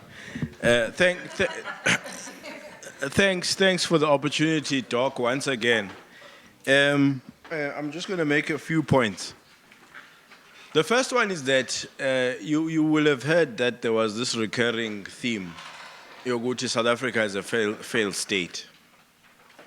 So if someone comes in here tomorrow and says South Africa is a failed state, and another person says it's not a failed state, what I struggle with and I find is that especially the young people of the black community, they are indifferent. They wouldn't be able to say whether it's failed or whether it's not. They are unbothered. Ne? And so the question becomes, if a black government has been in office for 30 years, has it succeeded or has it failed? They still wouldn't be able to tell you. That's dangerous. It's dangerous to not have a stand on anything. It's dangerous to not know where you stand on anything. It's dangerous to not know whether you're coming or going. And I find that some of the challenges that the country is facing are at the level of ideas. It's not really what's going on. Someone will plant an idea saying South Africa is a failed state. Yeah, man, I've seen failed states. I've been to places that are far worse than we are. We're not a failed state. So for me, the level of thinking and the level of responsibility of being a citizen that we have to embark on as a collective is far more serious than existing passively with what the media tells us is happening in our own country. And we must be responsible in creating what happens in our own country. So I think for me the collective here is nice because it balances the involvement of what happens in the political economy and all of that. And we must be alive to the fact that scholarship is not only about politics, right? But political consciousness is important. And we must be alive to the fact that not all of these kids who study at these institutions of ours are going to become a chief of staff for somewhere or a premier or a what. So we have a responsibility to help them find alternative pathways in a time when future employment is digitizing at a rapid rate and wiping out even the existing jobs, right? So these think tanks must be gatherings of innovative thinking, right? So when I see what these guys are working on, I'm like, we might get somewhere. Because those are the tangible solutions that get us past the ideation. We know we've got a waste problem. We know we've got a housing problem. We can politicize and theorize whatever that problem is, but what are we doing about it? And for me, that's the level at which the interventions must be located. And so what I'm looking forward to contributing in this journey, you know, I participated in something called the Festival of Ideas at Gibbs in 2016. And it dawned on me that the SAP Foundation, Kickstarter program, none, all these grant funding programs, it dawned on me that a lot of people from the Eastern Cape didn't even know they existed. And sometimes it's just a questionnaire with 3 questions that you have to answer and your innovation is funded. You don't need to know the MEC of what and none or be friends with so-and-so to, you know, you just have to know. So I think there's a grant-making landscape out there. It's not going to solve all our problems. We must crowd in some of that money somehow so that these ideas take off sooner than they're currently taking off for us, so that they give hope to young people that there are other alternative pathways. And then we must find a way to optimize the legacy of Dr. Nelson Mandela and the iconic name that this university embodies, so that we stitch it with the Africa free trade conversation from a networking point of view. We stitch it with the BRICS. So I was excited about this because sometimes I sit in the BMF and I'm like, I want to have a meeting with someone, NYDA, and they think that I'm going to go there and politic, you know? So I don't get the meeting. And I'm like, there's an important intervention that's going to help those two people that I can't present in this thing because I wear a certain badge. I like this thing because we leave our badges and our stripes at the door and we can get the work going. Some of us guys are just activists at heart. We want to work. We don't care what titles. We use the platforms that we are on to actually do the work. We're not there for the titles that we... And I must say, Chair, my term's going to end next year. I think or November, October, whenever it's going to be. So I think you're going to benefit from fresh ideas coming through the BMF pipeline, and because I think it also must be a static space where you're dealing with Papama alone, you know. And I must also declare, Chair, about something very interesting happened in the BMF, because you have a choice to fire me now or not, you know. My term started in 2 years ago, I can't even remember. Anyway, Chair, I'm 36 now, right? and I'm mid-term. So I'm saying this so that when you guys are saying, hey, this guy is too old to be in a youth committee, I will exit gracefully. But it's because my term of office ends only when I'm 37. And so this, interestingly enough, people forget the work you do when you suddenly turn 36, you know? There was a discussion that took place and people were like, why are we having this young professional chairperson who's over 35 all of a sudden? And you know, in an instant like that. So I'm declaring that openly because you have a choice, because my committee has asked me to serve my full term. And I'm only here because maybe I can't be here from Johannesburg or whatever. But I mean, this is the other thing that we must contend with. What does succession look like for these conversations? What is the criteria to sit on a panel of advisors of this nature for the sustainability of the project? I'm excited about what this means for this corner of the globe called Eastern Cape. I'm excited about this university and Nelson. We've got these parastatals here. TNPA is just relocated here. We've got Kucha here. Got ELIDZ down the road. Let's get real, tangible things in the innovation space going with those guys, and this is going to be exciting. Thanks.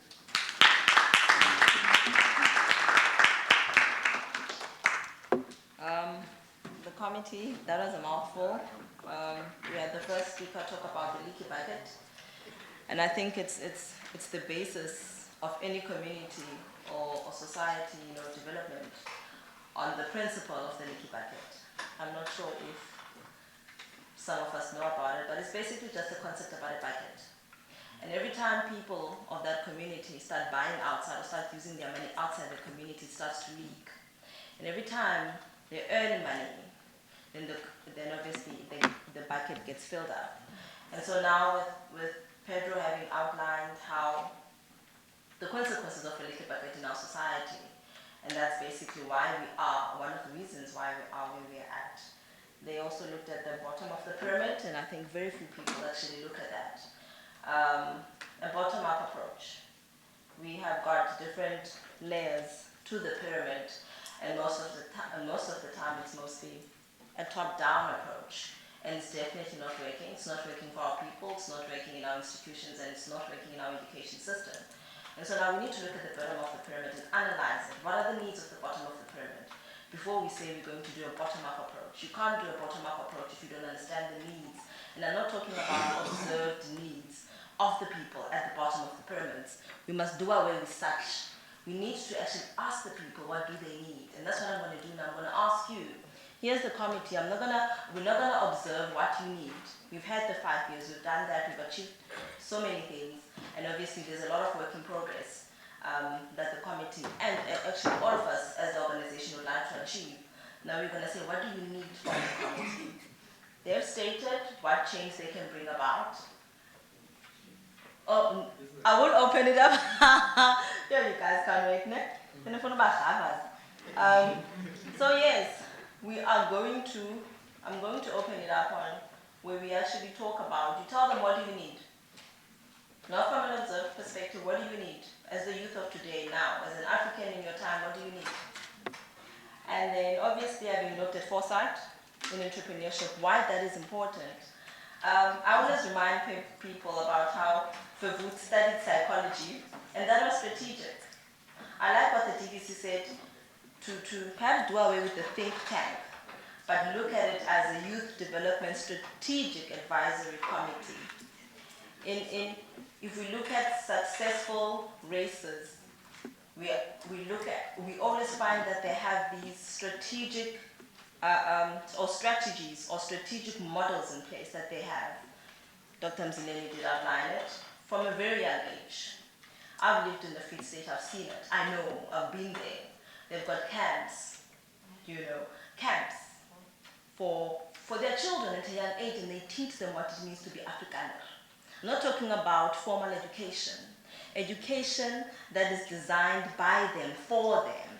And perhaps that is what decolonizing education is about. Before we can Africanize education for Africans, we must decolonize it and then restructure it for our people, but it must be done by us based on our need. Now let's open it. What do we need? First question. So I'm going to take 3 questions. 3 questions, 3 sets of 3 questions each, so that they don't forget. So, gentleman from Rhodes, that's the first question.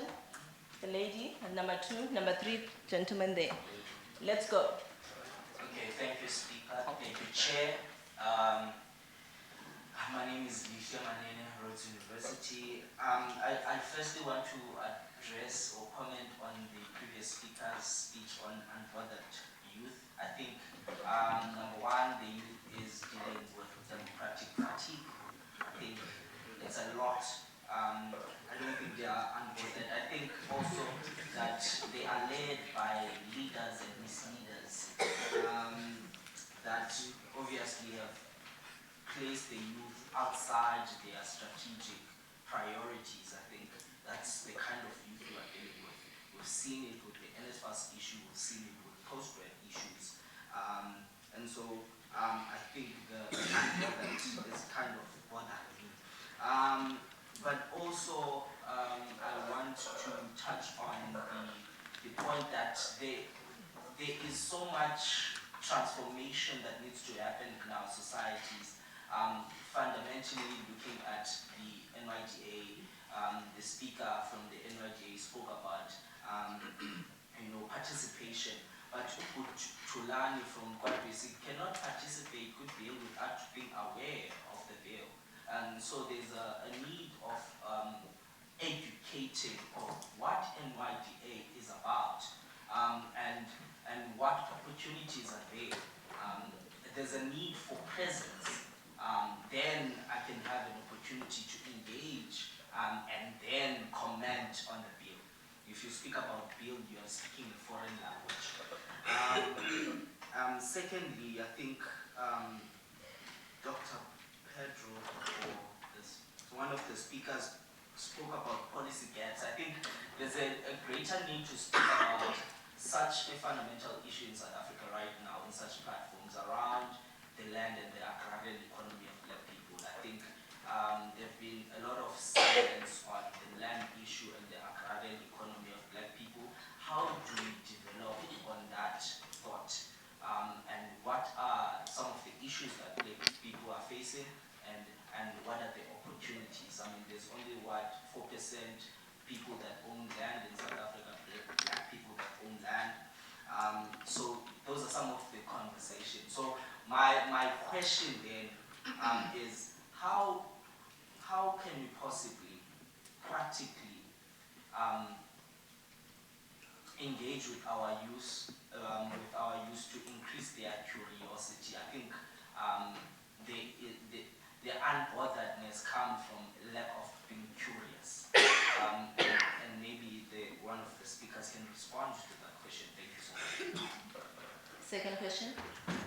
He's completely captured. Yes, sir.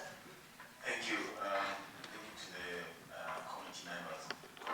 I think my brother, I think it's not democratic fatigue. I think it's more depoliticized. I think that the depoliticized youth and unengaged youth and the other from there.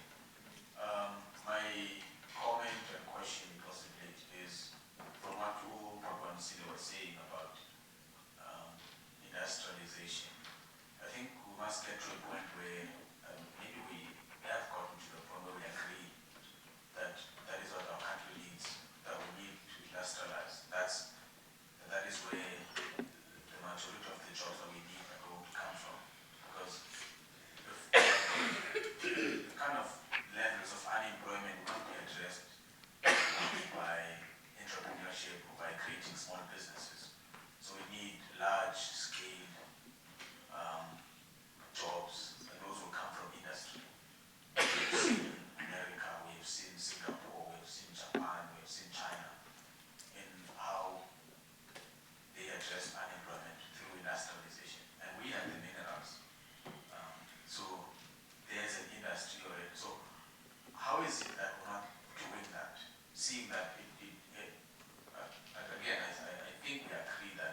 50 billion annually for 10 years to industrial. We want to use this money to develop industry to process these minerals that we have. Maybe focus on one section to see the precious minerals. We want to process these at home, and we want to create this many jobs in a 10-year period. Why isn't that happening? You may answer.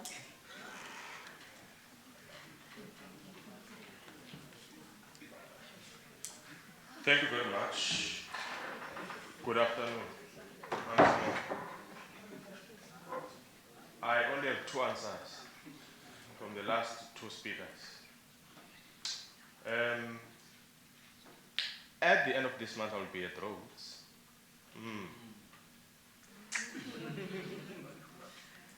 I can't wait to have a conversation with you, comrades. Look, there are many. Interrupting.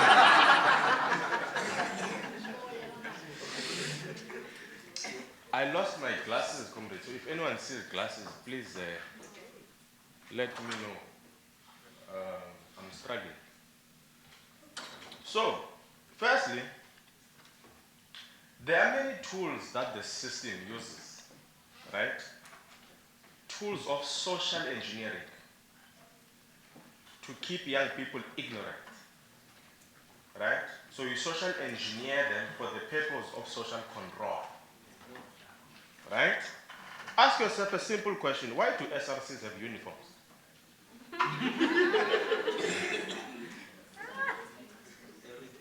And why do student leaders accept uniforms of a university? Improper. No. Ask yourself. Because you see, Dr. Sebagene, when you are a leader in a university, you question everything because you are in the terrain of knowledge. What is the purpose of a uniform? Right? It's a tool of social control to social engineer you to a particular tunnel of thinking. That when you are in the SRC first, don't see yourself as a revolutionary. See yourself as a uniform, smart prefect that must maintain the status quo. This is for your CV, not for the revolution of students. It's a tool of social engineering for purposes of social control. Yes, be a leader, you're elected, but don't disrupt it too much. Stay in line. Keep quiet, the VC is leading a vision. Right? Here's a uniform, look smart. Wear the badge of this institution that is oppressing the very same students you are leading. Right? Rhodes excludes, I don't know how many black students per year, but you're wearing a tie of the system. I am saying these things to provoke you so that you are able to think critically and get to question things that even you think in your head are normal.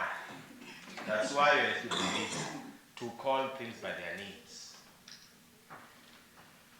So there are many tools of social engineering that are out there for young people to imbibe so that they can be socially controlled by the system. I made an example earlier on about alcohol, social media, shortcuts, internships that pay you $350 to keep quiet. Right? Stay here, don't report. Right? All these tools are mechanisms of social control. They want to social engineer you to a particular way of thinking. They even have, do you know SRCs and student affairs now, there are vision statements for them. How do we professionalize student leaders? What does that mean?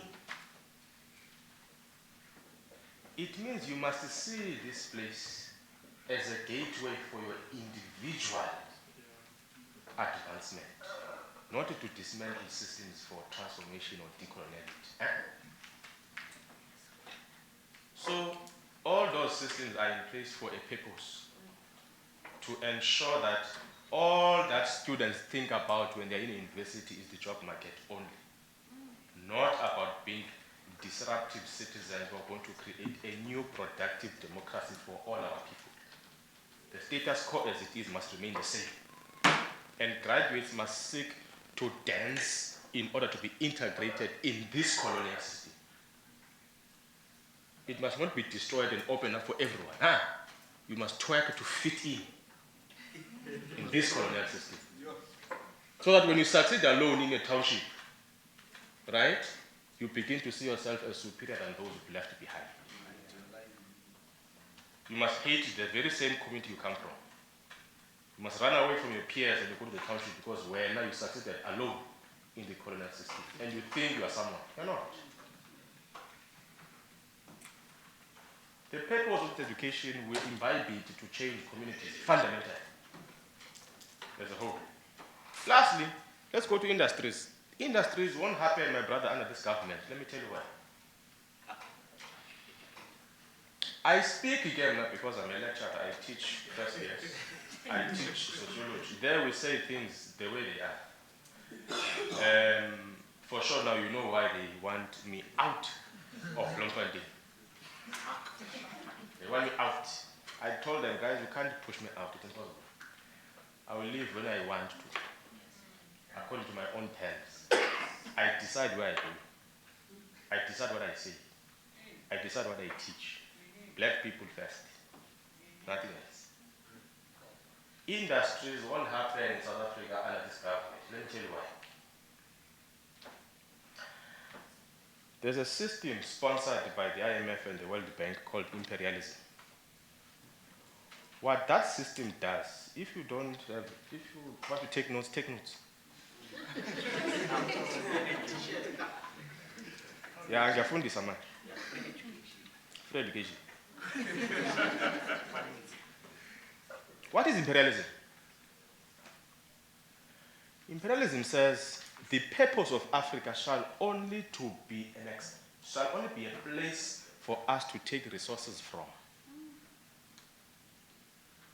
Africa only exists for the purpose of us, Europe, to take gold, platinum, diamonds, coal, and all types of resources from the soil of Africa and come use those resources to develop Europe and leave poverty behind. And the best place that showed you that example is Marikana. Just give me 2 more minutes, Chair. I'm coming to a very powerful point.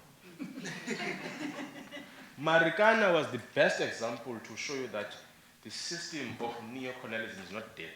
It's alive and kicking. How many of you have been to the township Marikana? The actual township. As soon as you drive into Marikana with a taxi, you see poverty confronting you. Poverty. Even dogs in Marikana are skinny. You know? Find a dog with one eye, and then they call it danger.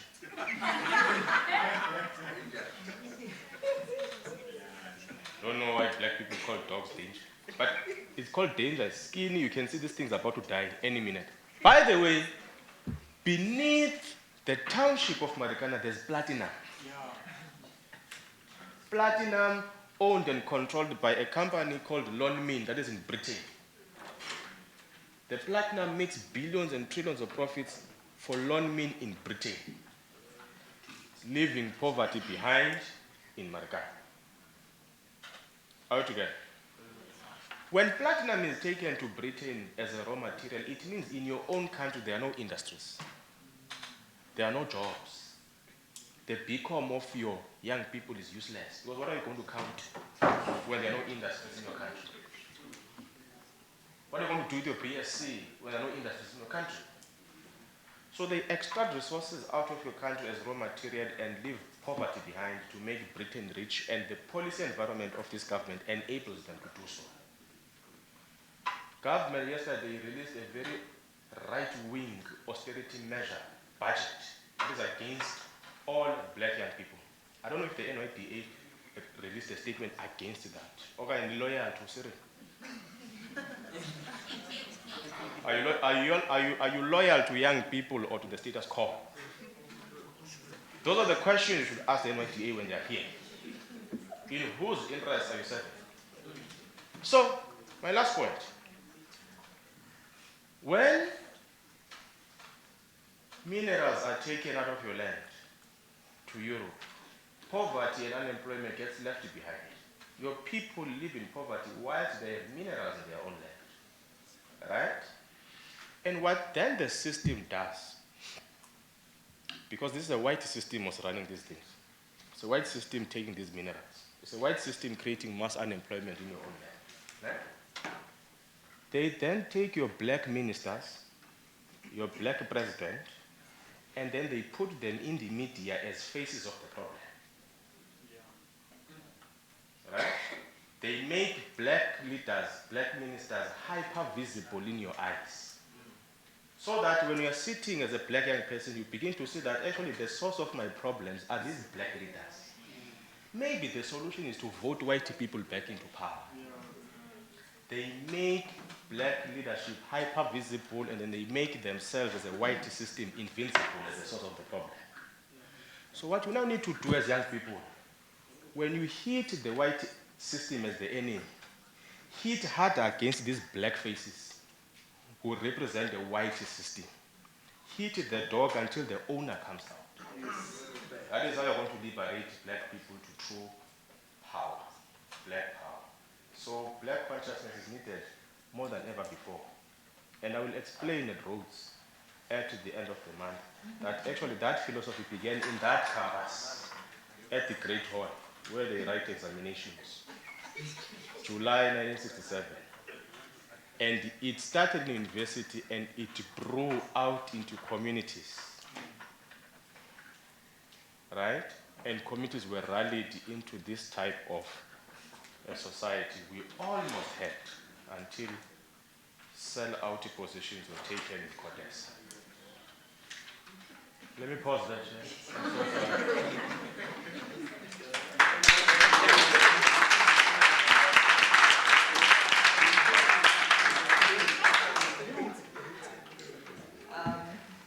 Sometimes we need teachers to be a disadvantage because they want to dissect everything and they want to make sure that they leave everyone in the room with some form of knowledge as a form of empowerment, obviously. And that is why we do need teachers, but unfortunately, we don't have time to fully dissect. So I'm going to take, all right, so I'm going to take one more speaker, and then we're going to take the next set of questions, and then we'll give an opportunity to the other speakers. We don't have time. Remember, what? I'm not going to sit down now. There used to be a philosophy called Ram Jui. I don't know if you guys know about that. It's the same thing as she's saying. My brother who had an issue with the words I used, totally respect your view and I agree with you. Maybe the language took care of things I didn't intend to come out in a certain way. I owe you the language. Lwazi Lushaba says, and this is a provocation to you. He says, I teach your children at UCT. Their sense of selflessness is non-existent. Their sense of selflessness is non-existent. I don't get the sense when I teach them or when I interact with them that these are people who can show up a country tomorrow. Right? So whether they need stimulation to get involved in the country, whatever it is, my brother, we have a problem there. Ne? So I'll leave it as Lwazi's word so that it sounds better than I could have put it. Chair, maybe I should sit down. Thanks. Thank you. All right. So we had two speakers, the gentleman. Unfortunately, I can't take a person that I'd already taken. And then we had one of the panel members, so we need one last person. Quick. Yeah. Quick, short question. All right, let's give it to the lady, please. Yeah, so those are three.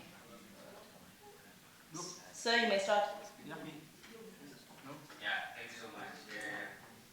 You know, when you are raising a hand, you have something to say, and these ideas come, start to forget.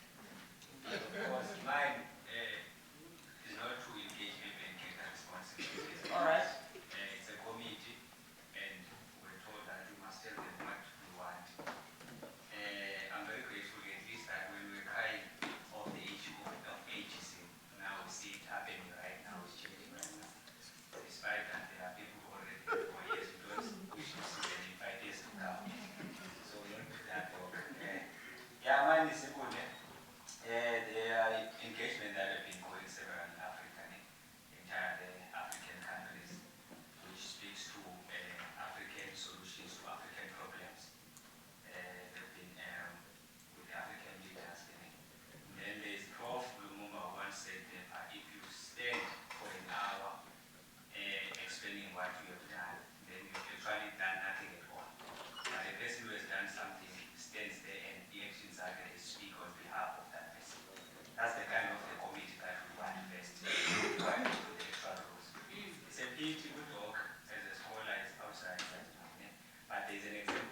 how we can assist, because of course we get knowledge from you. This is what we request here that you do. The big dog said we must be disruptive. I'm not going to disrupt, but it is out. Please, when you get to this, you got to be this committee. There's one thing that we plead with you. We show that there are people who say that are going to engage different communities. There are people who are called Jewish, and they are very rich. It's very easy for you to change your ideas to stomachs when there's such things. You might get those kind of bribes. Please, whenever you are representing the children outside, please ensure us that you remember where we come from. Because truth is that as young people who are really in sorrows, we are now becoming the children of sorrows and lamentation as if we don't have resources. Please get that in mind. You understand that you might get something whatsoever, but consider first a black child. And then the second one that I'm going to speak up. There's a gentleman who said that we have a fatigue. Indeed, we have a fatigue. It's a fatigue. Because if you are going to say that maybe we are not political conscientized enough, then there's a problem with that. We are very prepared and fit, but we have a problem that we are lacking in all our revolution, economic freedom. Now you ask yourself, where do we get that energy when we're not being liberated in terms of the economy? Right now, we're not running the economy. We all have stories to tell about who's running, maybe my neighbor is not a black person.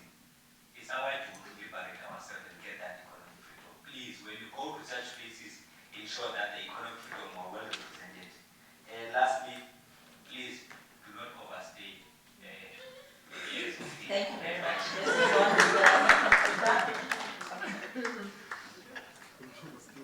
Quick question, please. Launched today already told not to overstay. Mine is quick. I think the convention over the past 5 years has been able to diagnose what needs to be done to pave the way forward, to deal with the diagnosis correctly.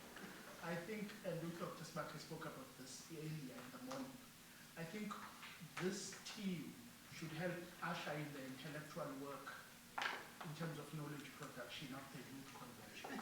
And the performer spoke, right, but this is very significant for the region, the Eastern Cape. I think as you guys go forward, a task that I think you should take up on yourself in how to put in writing the youth problems and the solutions that you have, a research component of the work that you're doing. Thank you. Ladies and gentlemen, good afternoon. I go by the name of Mandela. Honestly, since we were told to tell you what is it that you need, I think we also need opportunities to connect with other young people, both locally and globally. And we need support in finding and achieving our goal. Because as much as you are saying there are support systems, but you should also consider that there is a huge gap between us receiving the support system and also you offering the support system. And also we should take into consideration the digital divide, which is a gap between those who have access to technology and those who do not have access to technology. Because those who have access, they can actually improve themselves because they are the first to access opportunities, like job opportunities and all of that. And those who do not have the access, they actually struggle with accessing so many opportunities. Because if you take a look, you see that job opportunities are actually advertised maybe on digital platforms, which require us to buy data and all of that. And those who are poor, so those who are actually struggling, they just suffer more. As much as we are saying the opportunities are there, but the bridge between us accessing the opportunities and them being there is very, very huge. Which also make me wonder, why don't we have such initiatives like youth development and all of that on TV? Because almost every household has a television. Why are they not advertised there? Thank you.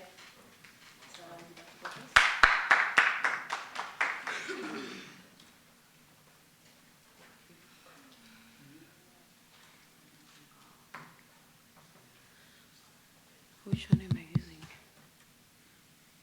Okay. I think, is it this one? Can you hear me? Is it? Doesn't seem to go on. Okay, no, this one is on. No, this one is automatically on. So Ah, okay. Oh, okay. Okay, thank you. Thank you once again for this opportunity to respond to some of the comments and questions and suggestions that have been raised by all of you. I think I need to just start by acknowledging of how big this responsibility is of being entrusted, more especially with, with providing or forming part of the Strategic Advisory Committee for the Nelson Mandela Youth Convention. And based on the conversations that have been had in the room, I can see that there's also now the appetite to have it be outside of the university. You know, have it expand beyond university, be of service to the university and beyond, and the Eastern Cape community, and perhaps eventually the country and the continent. You know. So I agree that that's the post that it needs to take. And just to give maybe say a surface response. So one of the things that keeps on coming up, and perhaps maybe I just need to start by saying that unfortunately, being born black gives you the burden of being an activist. And it's not necessarily something that you can opt in and out of. By virtue of being black and being seen as that, you literally have to fight all your life. And I think this is something that all of us need to internalize. This is something that all of us need to acknowledge, because regardless of what you do, you can be a billionaire, you can be whatever, you're still going to be seen as your race. And there's certain expectations that are going to be expected of you. And an example that I can give you, just last week when the president was in France, to congratulate the Boks, or to actually lift the trophy with the Boks after winning the final. I don't know if some of you saw the interaction with the All Blacks players, that in as much as he was a state president and a president of a country that had just won a World Cup, those players saw him as a black person first, and they had no regard for him. And this is something that I want all of you to acknowledge, that unfortunately being born black, in the same way being born woman, it gives you the burden of a certain level of responsibility that you can't tap out of. So now with that, and using that as a background statement, I want you to also acknowledge the fact that you also have responsibility towards other people. Many people here have raised the fact that there seems to be, someone called it democracy fatigue, other people call it youth apathy. There's a whole lot of definitions for it, you know, and some of it is valid, some of it is invalid, and all sorts of things. And another thing that I also just want to correct is that just because the young people are not participating in partisan politics doesn't mean that they're not politically active. If you look at the number of uprisings that we've witnessed across the world, not even in South Africa, all of them have been led by young people. Sometimes they're even led by people as young as 11 years old, which gets to show you that we actually are political beings that can see that something is wrong, and we actually do something to try to fix it, because some of the platforms that already exist are not proving to be effective in terms of addressing the concerns that we have. And now, based on what I'm picking up from you, is that you also expect of us to play some form of advocacy role as this advisory committee. And it's quite a huge task, I'm not going to lie. And not even that I'm saying that it's not possible. But then my thing is that it goes back again to say, you need to also hold your end of the line. So we are not the people that are going to be put here to be your leaders or your representatives or whatever it is, but we are the people that are just going to do the background work. So that then all of us then come together and say, how do we implement, is this what we're doing it correctly, or is there a way we need to change, and all sorts of things. So I just also want you to have that sense to say that in as much as you are saying that we also need to be engaged in advocacy work, because that's what I'm picking up. Someone also spoke about industrialization. And another thing, again, in order for us to know what kind of changes actually need to take place, we also need to be a people that are aware of the problems that are taking place in our communities and in our world and all sorts of things. Pedro, for instance, spoke about how it will be difficult for South Africa to industrialize. Anything can happen. I am a very optimistic person. Anything can happen. In as much as I'm not a person that is pro-coups, but we've seen most of those happening in West Africa. And also they're a result of what? For the fact that the existing formal platforms for youth engagement and development have not been working out. So the youth of that particular region resorted to actually engaging in coup d'etats. I'm not saying you must do that. I'm not saying you must overthrow the government. But I'm saying that also we need to be a people that are constantly aware of what is going on in our environment, to say, do we right now focus on minuscule work, or do we now actually want to do on something on a large scale basis? You know, so I just want you to be aware of that, to say, when we say, for instance, we are coming up with opportunities, are we speaking about the brick that they came up with to say, how do we then replicate it? To then actually going as far as saying, now going forward, the national government must be a people that only make use of the bricks, maybe say, that you would have produced. And then lastly, so that I sit down, again, going back to this issue of civic engagement and constantly knowing what is going on. I'm pretty sure most of you have heard about the buzzwords, just energy transition. And this is one of the many things that we need to be at the forefront of. Yabo, ingapheleli kwi-rhetoric, sizothi the West is saying that we need to move away from coal because that's our biggest mineral that we have. The truth of the matter is that climate change is affecting the poorest of the poor. Look at KZN, look at the Eastern Cape. We've been affected by the floods, and we're still struggling to recover because what? Even our government does not have capacity to actually address those challenges. So then what role do we then play? And even when we say, okay, sure, government, to agree that, okay, let's go and adopt this JET thing that you speak about, let's also then look at our communities. How best do they benefit from it? Let's speak about Komati Station, for instance, in Mpumalanga, that has been shut down. We need to be at the forefront to say, this is how it's going to affect the immediate community. This is the alternative that we think we need to come up with. And another challenge in our municipalities that are also having now is that they used to rely a lot on electricity to generate income. But because now government came up with a decision to say people must produce their own solar, our municipalities are now struggling to generate income. That is doing that. It's also affecting service delivery that we are recipients of. So what kind of role do we then play in that particular instance? So it goes back again that we constantly need to equip ourselves. When we speak about learning and education and skilling ourselves, it needs to be beyond our own academic degrees. We need to know what kind of policy positions that the government takes and how it affects us as a people. And ingapheleli kwi-sloganeering. Like, it must never end to sloganeering or say economic freedom in our lifetime. Now they say you can't expand. That's lazy. Thank you.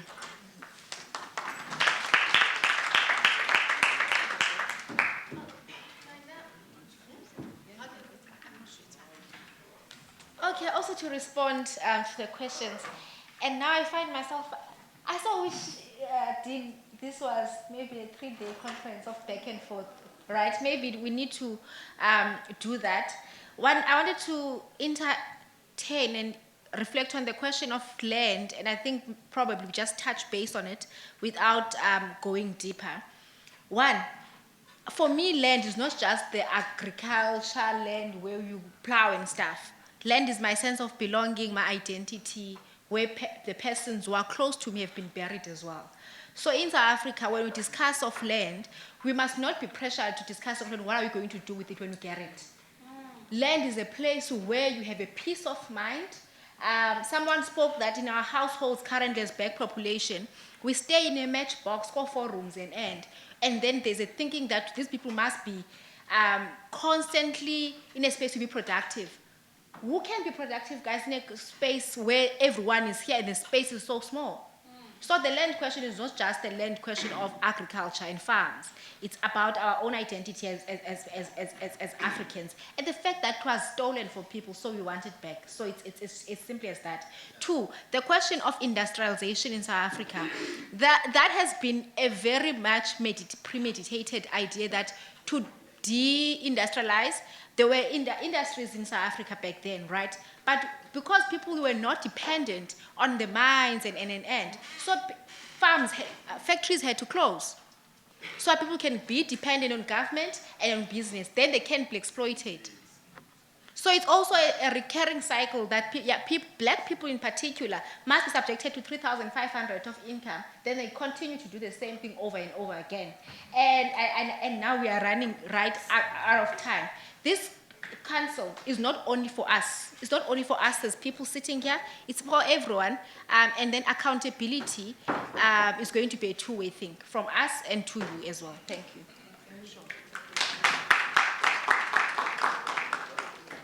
All right, thank you so much. Just to close. Is it? All right. Just to close quickly, I'm just going to ask Dr. Bennett to quickly come so that we can, Karen to come, where we can give a vote of thanks, and then the speakers take a picture. So can all the speakers stand and move to my right, please? Okay.